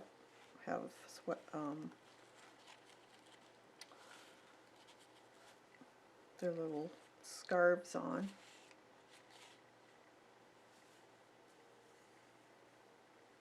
Thanks for coming, Kathy.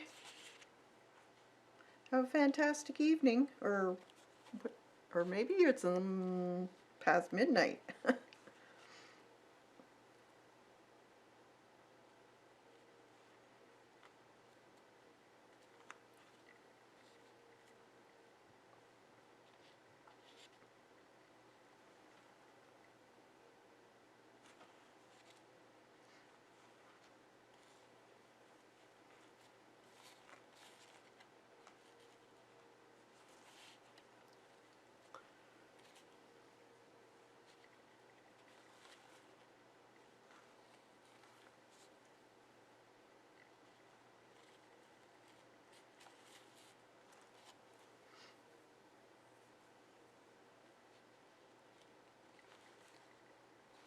Yeah, I could do that.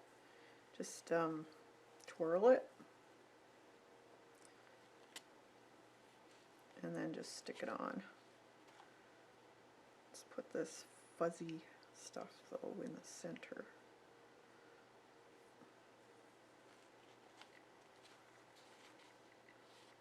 And then just stick it on.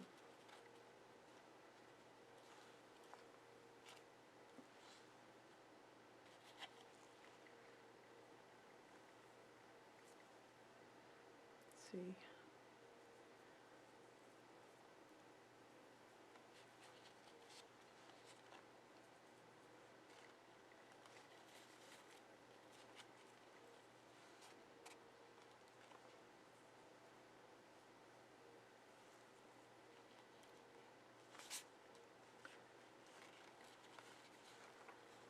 It does cover up the painting of them though. I don't know if I like it or not.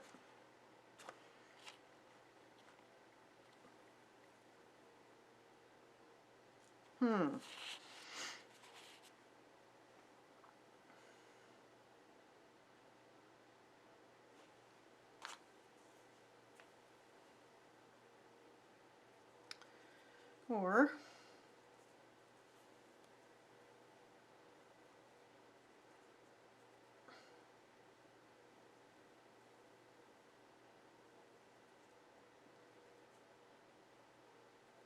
a bow.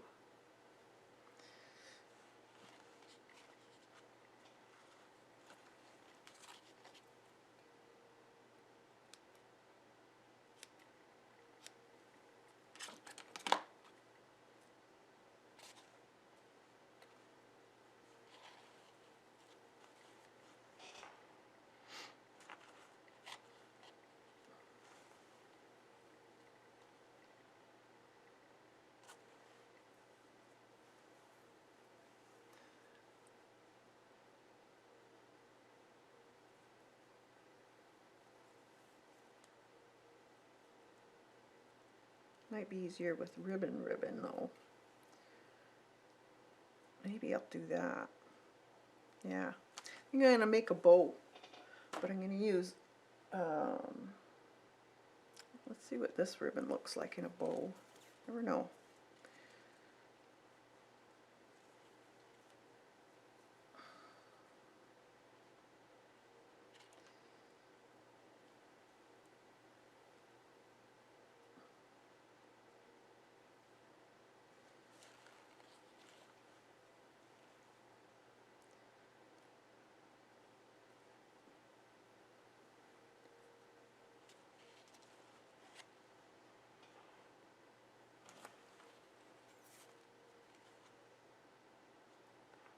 Like that.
Like that.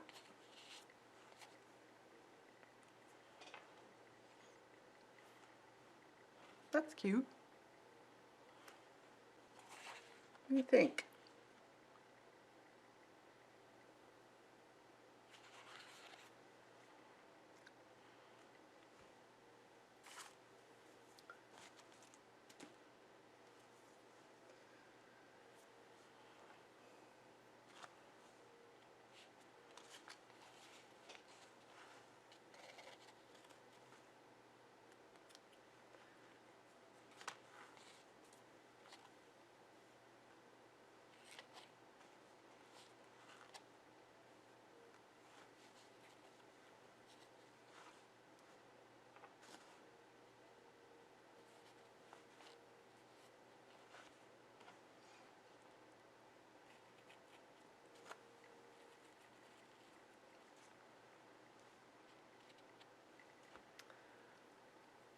You like the bows?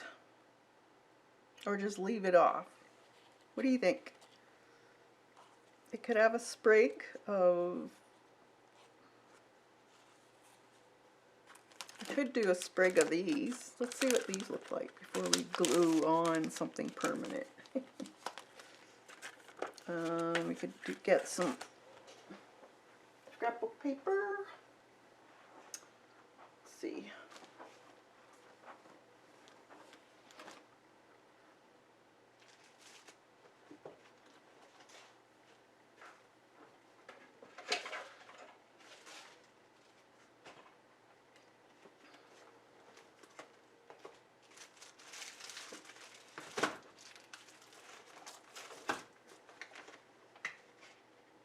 Some.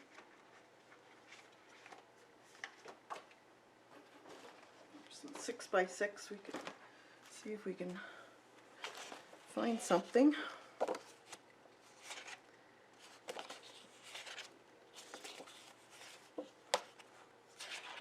Dark.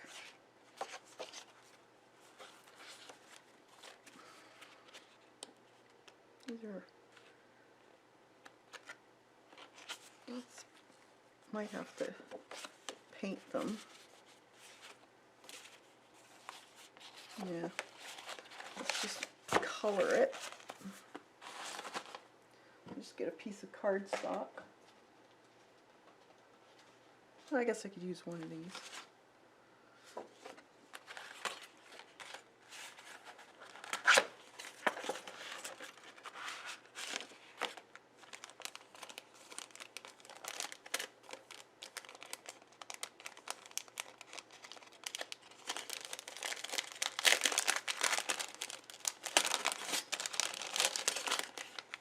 And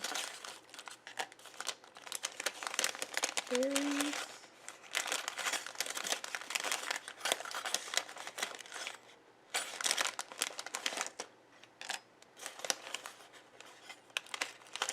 Holly leaves. What else?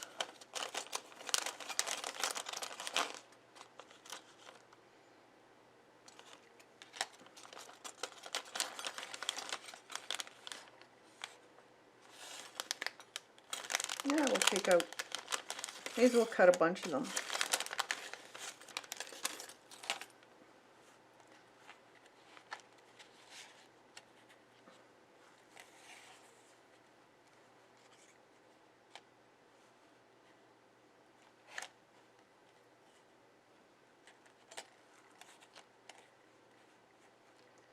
I don't know how far apart they're supposed to be.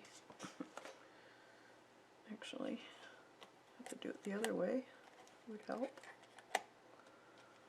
Something like that.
Just rolling it through.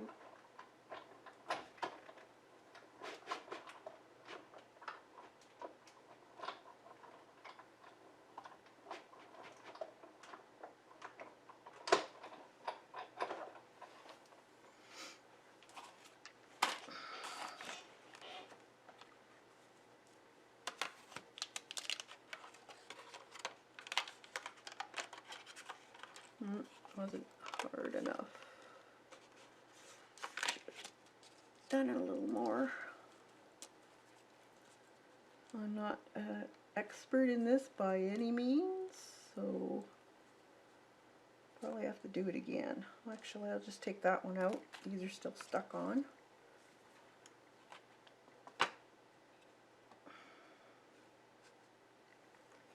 And we'll go through it again.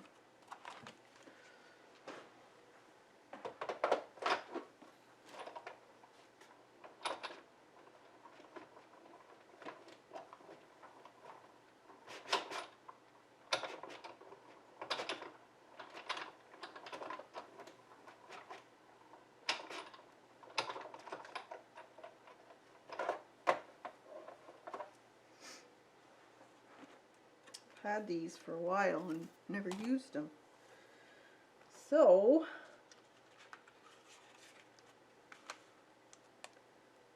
I think they're cut out. I'm going to give them one more shot.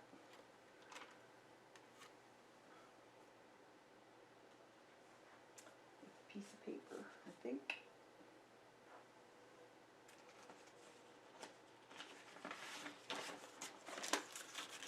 Just to make sure.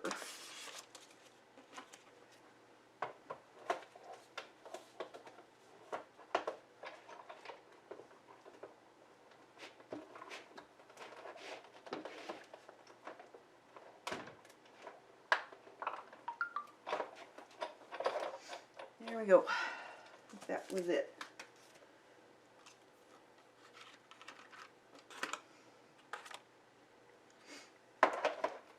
See, those are like it's, that one doesn't, well, no, that one doesn't look like it. It's funny. Could be my machine too. I don't know. You never know. Okay, a pin.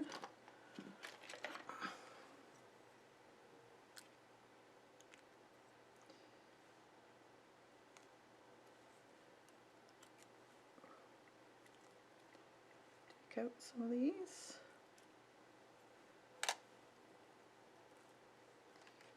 This one, you really have to have good eyesight, that's for sure. I should have done this beforehand, but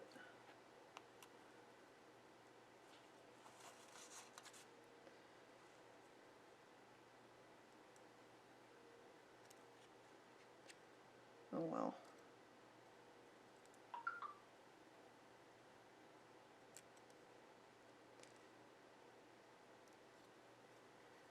I think that's it.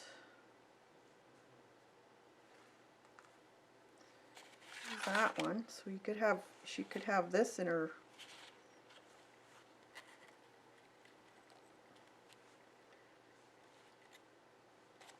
carrying it, or she could have it sitting on it too. I'll just paint it a different color. See what this one is. Here's the holly leaf.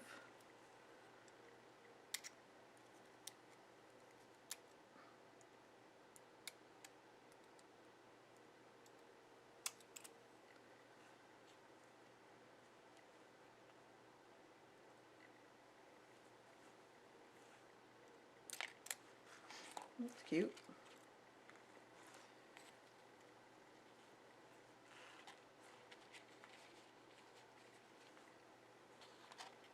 I put them in here. Grumpy bird.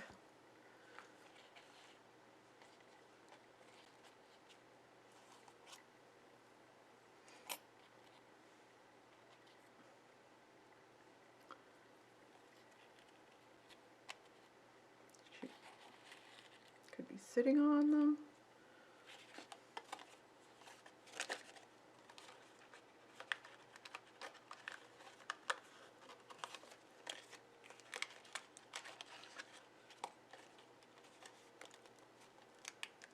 That one didn't come out. I think I need a foam mat under it. I'm not very great at this, but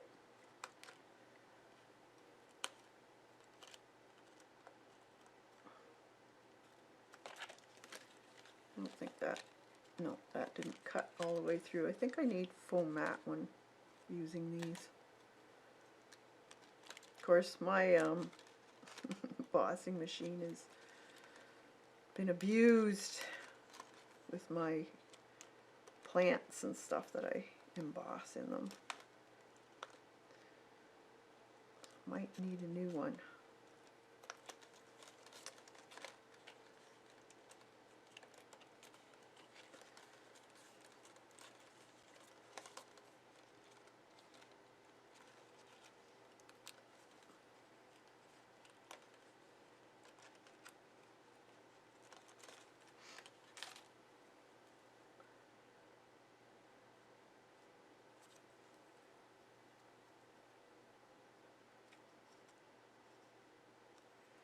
Yeah, that one didn't come out completely.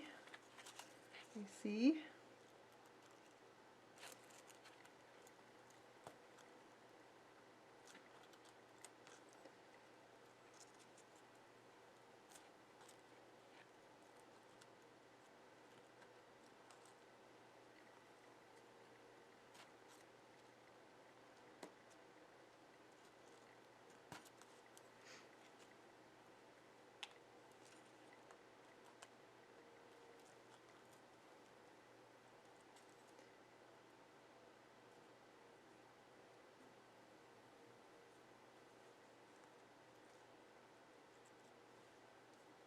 There's that one too.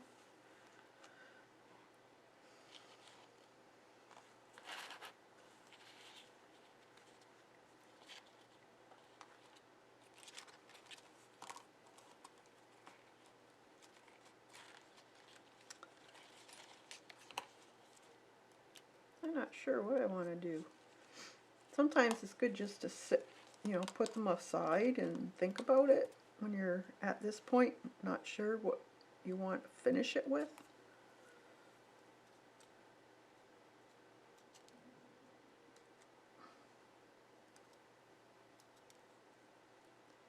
I think that's it in there. I love the looks of these die cuts, but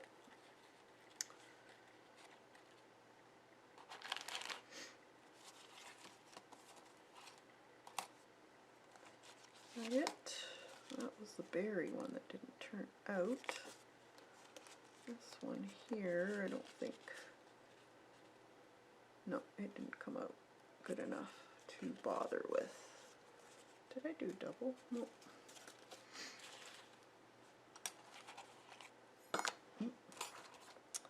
Alright, so let's put those back before I lose them.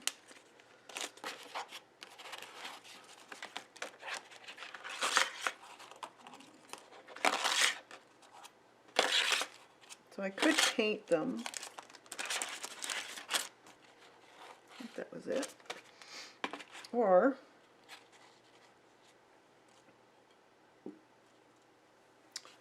paintbrush. Green. Is that it? Yep.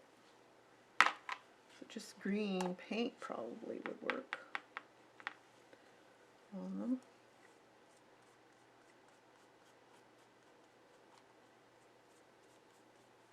Or spray them, might be an easier way too.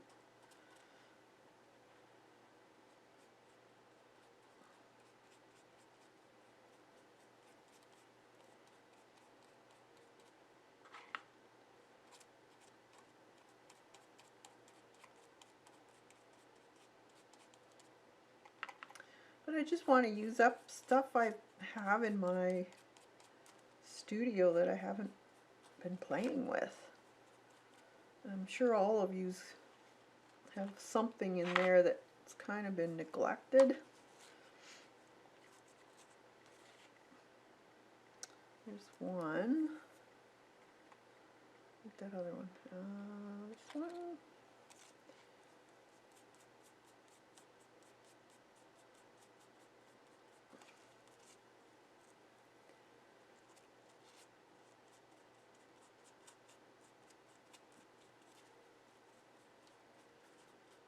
So find your stuff and see what you can do with it in your mixed media journals. There's another one.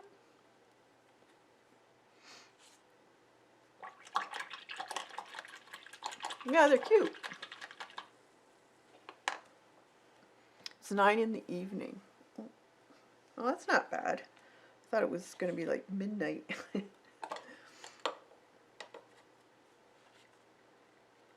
Is it Lena? Oh, is always a nighthawk.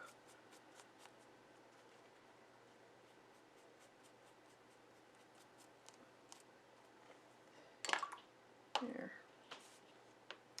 Okay, so what, well, I could use these still, but add this to it. Or even just put it on the bottom here with a bow. Then add a few berries to it.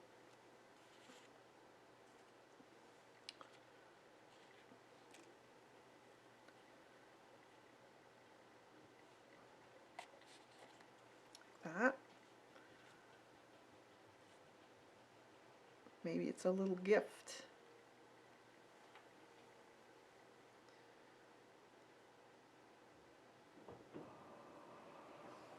Cut those shorter. Where did I put my scissors?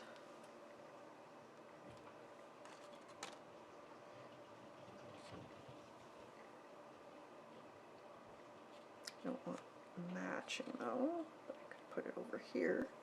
He could be wearing it too. With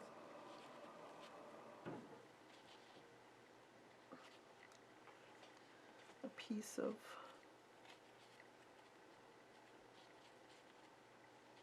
garland sitting on it, like that.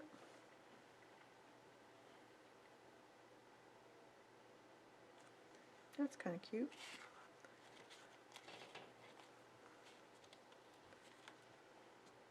It's too long. Maybe this one.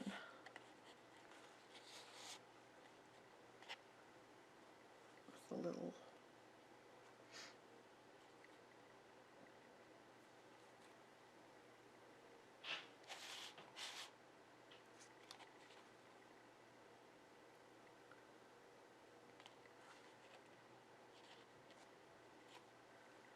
The little bow.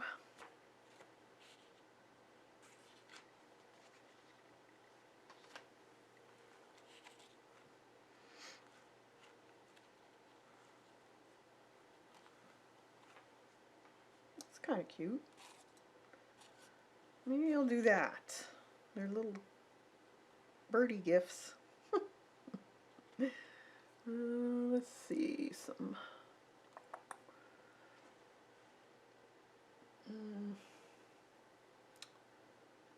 maybe some gel medium so it doesn't come up.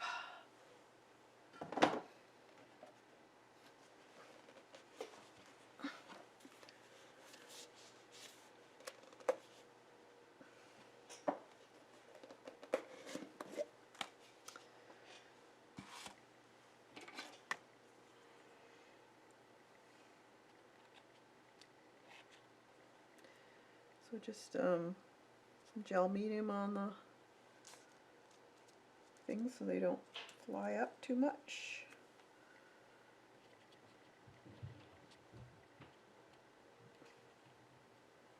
Like that.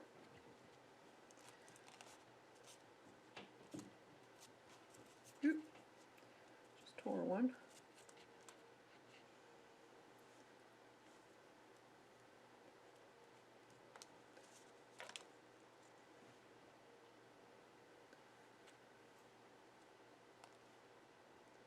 I want a lot on there. This one like that. This one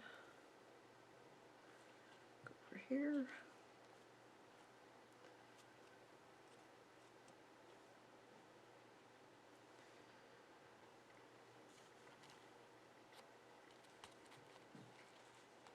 Like that. And then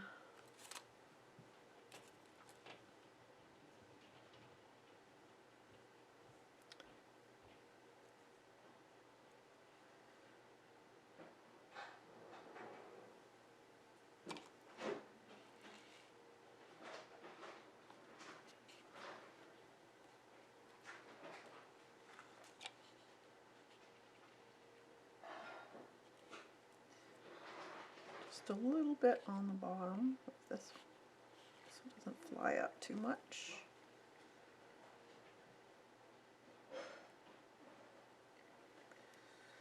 And this one, I wonder if I need a more colorful bow on that one, I think. Let's get something a little more colorful.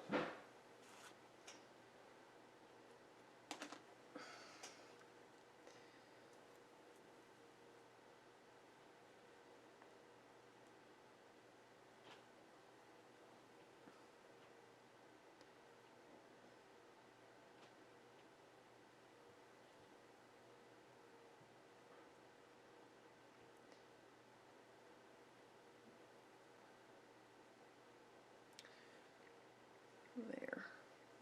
Scissors.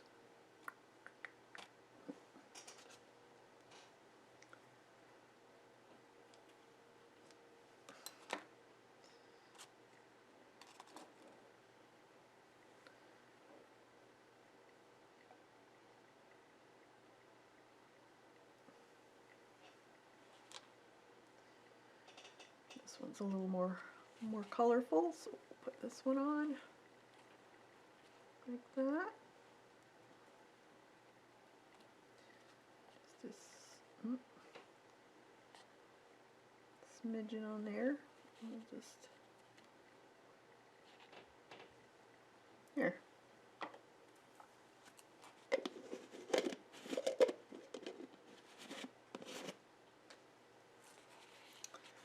And I still could put berries on there too if I wanted to. Little sequins to represent berries. That would be cute.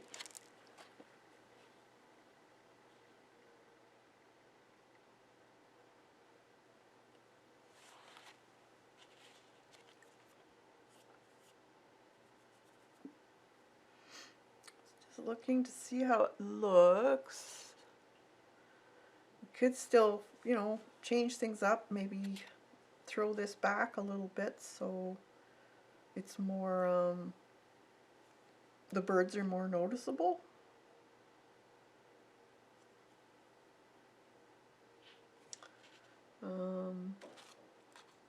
All you have to do, depending on the colors you have, just put a little bit of zinc white.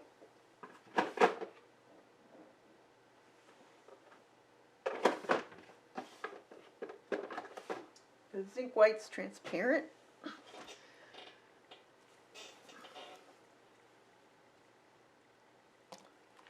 So sometimes just a little bit of that to push things back a smidge looks good. Okay, there it is.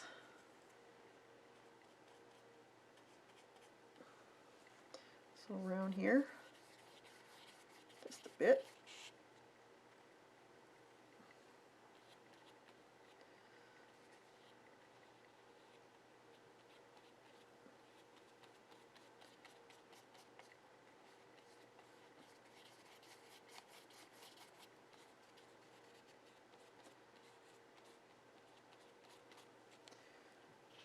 Fog it out a bit. So you're going to notice the bird a little bit more.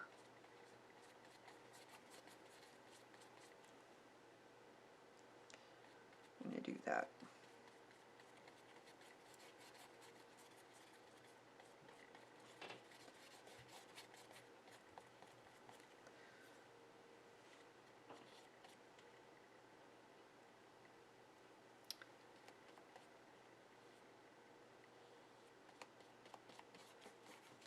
It's still there, but you're just noticing things around it a little more than if you had left it.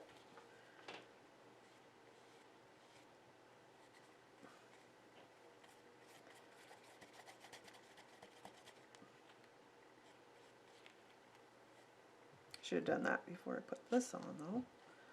Would have made it a whole lot easier.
Snow and branches.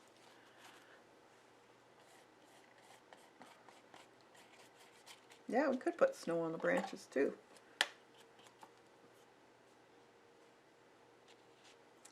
Just with a little bit of that white. It's not that. Where did I put that? Oh, there it is.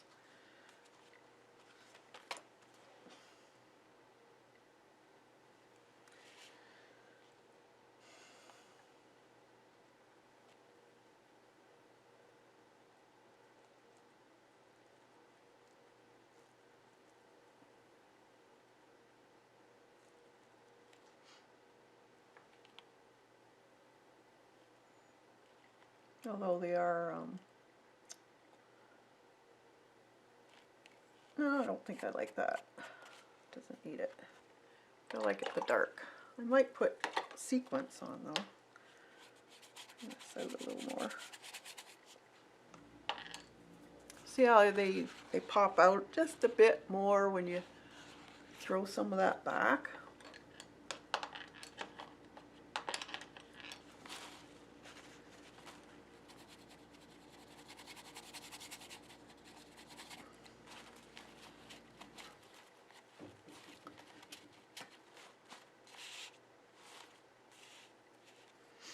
Okay. That's cute.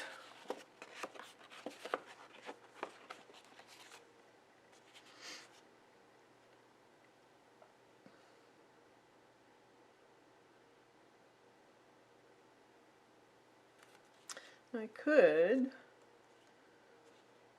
do some more branches.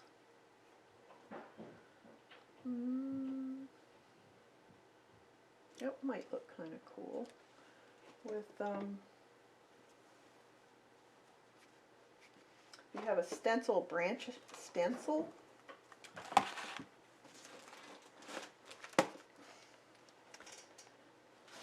Oh, I got a mess on here. Wow.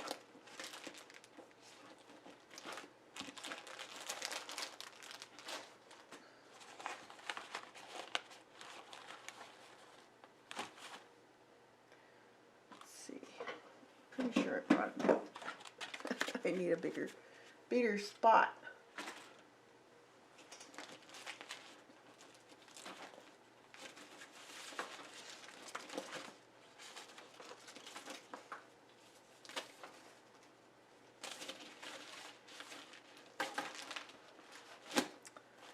Where did I put it?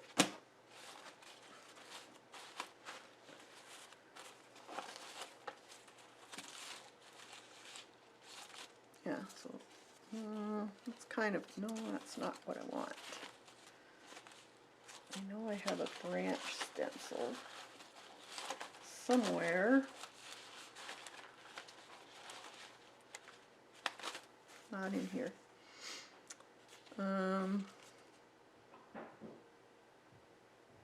Like a tree stencil, where I could make some branches coming out.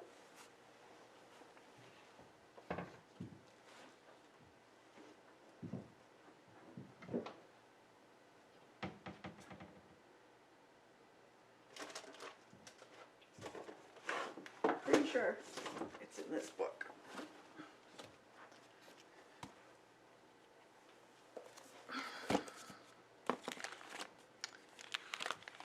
There's that, but I think that's too thick.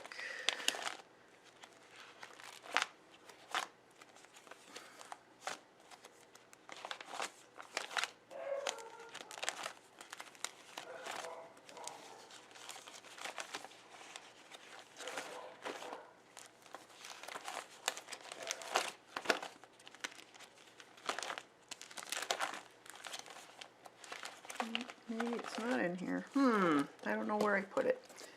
I do have one, but I'm not sure where it is right now.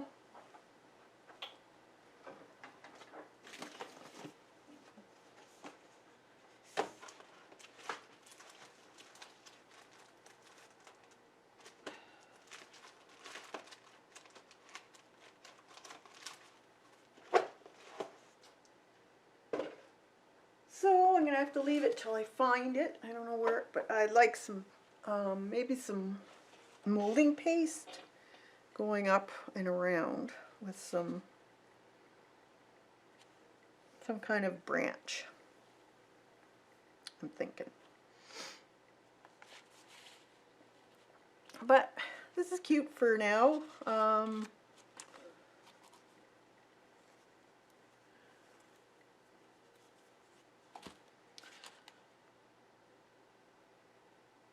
Yeah, it needs something now.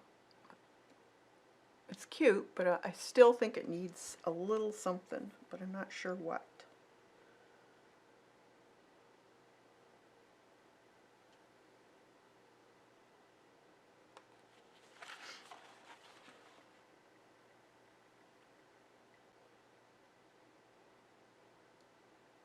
Maybe splats. Snow. That might be it.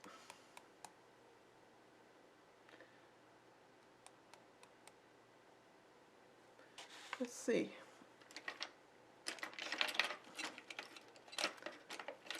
I got a brush.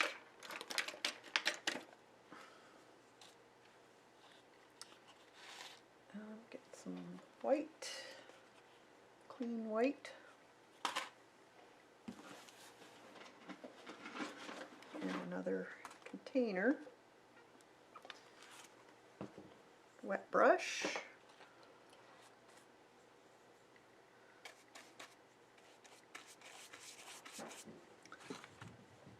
And, well,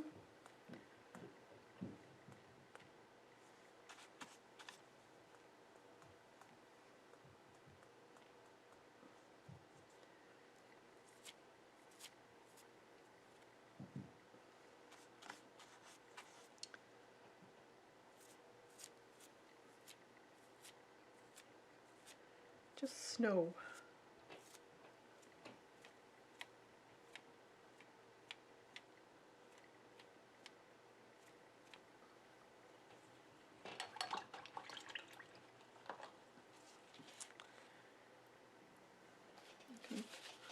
Wipe up a bit of those.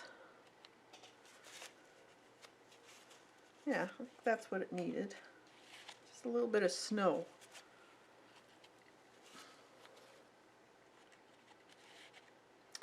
Let's dry it, and then I think that's it.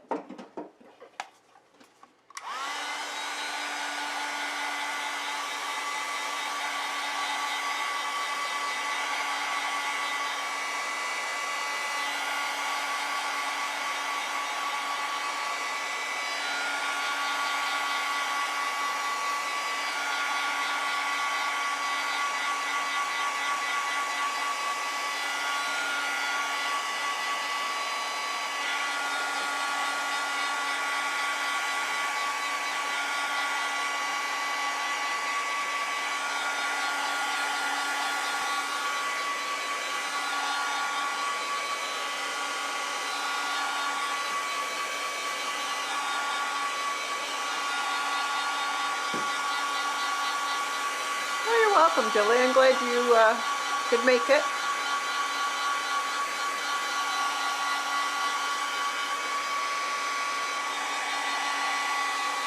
I still could darken the edges too, maybe. I like it when the edges are darkened.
So I think that's done. Let's see. 11:25. 5:21. Right, so there's our page for today.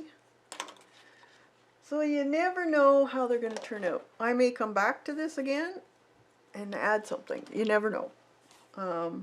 Just play with the stuff that you have and stuff that's been hiding, basically, and see what you can do with it.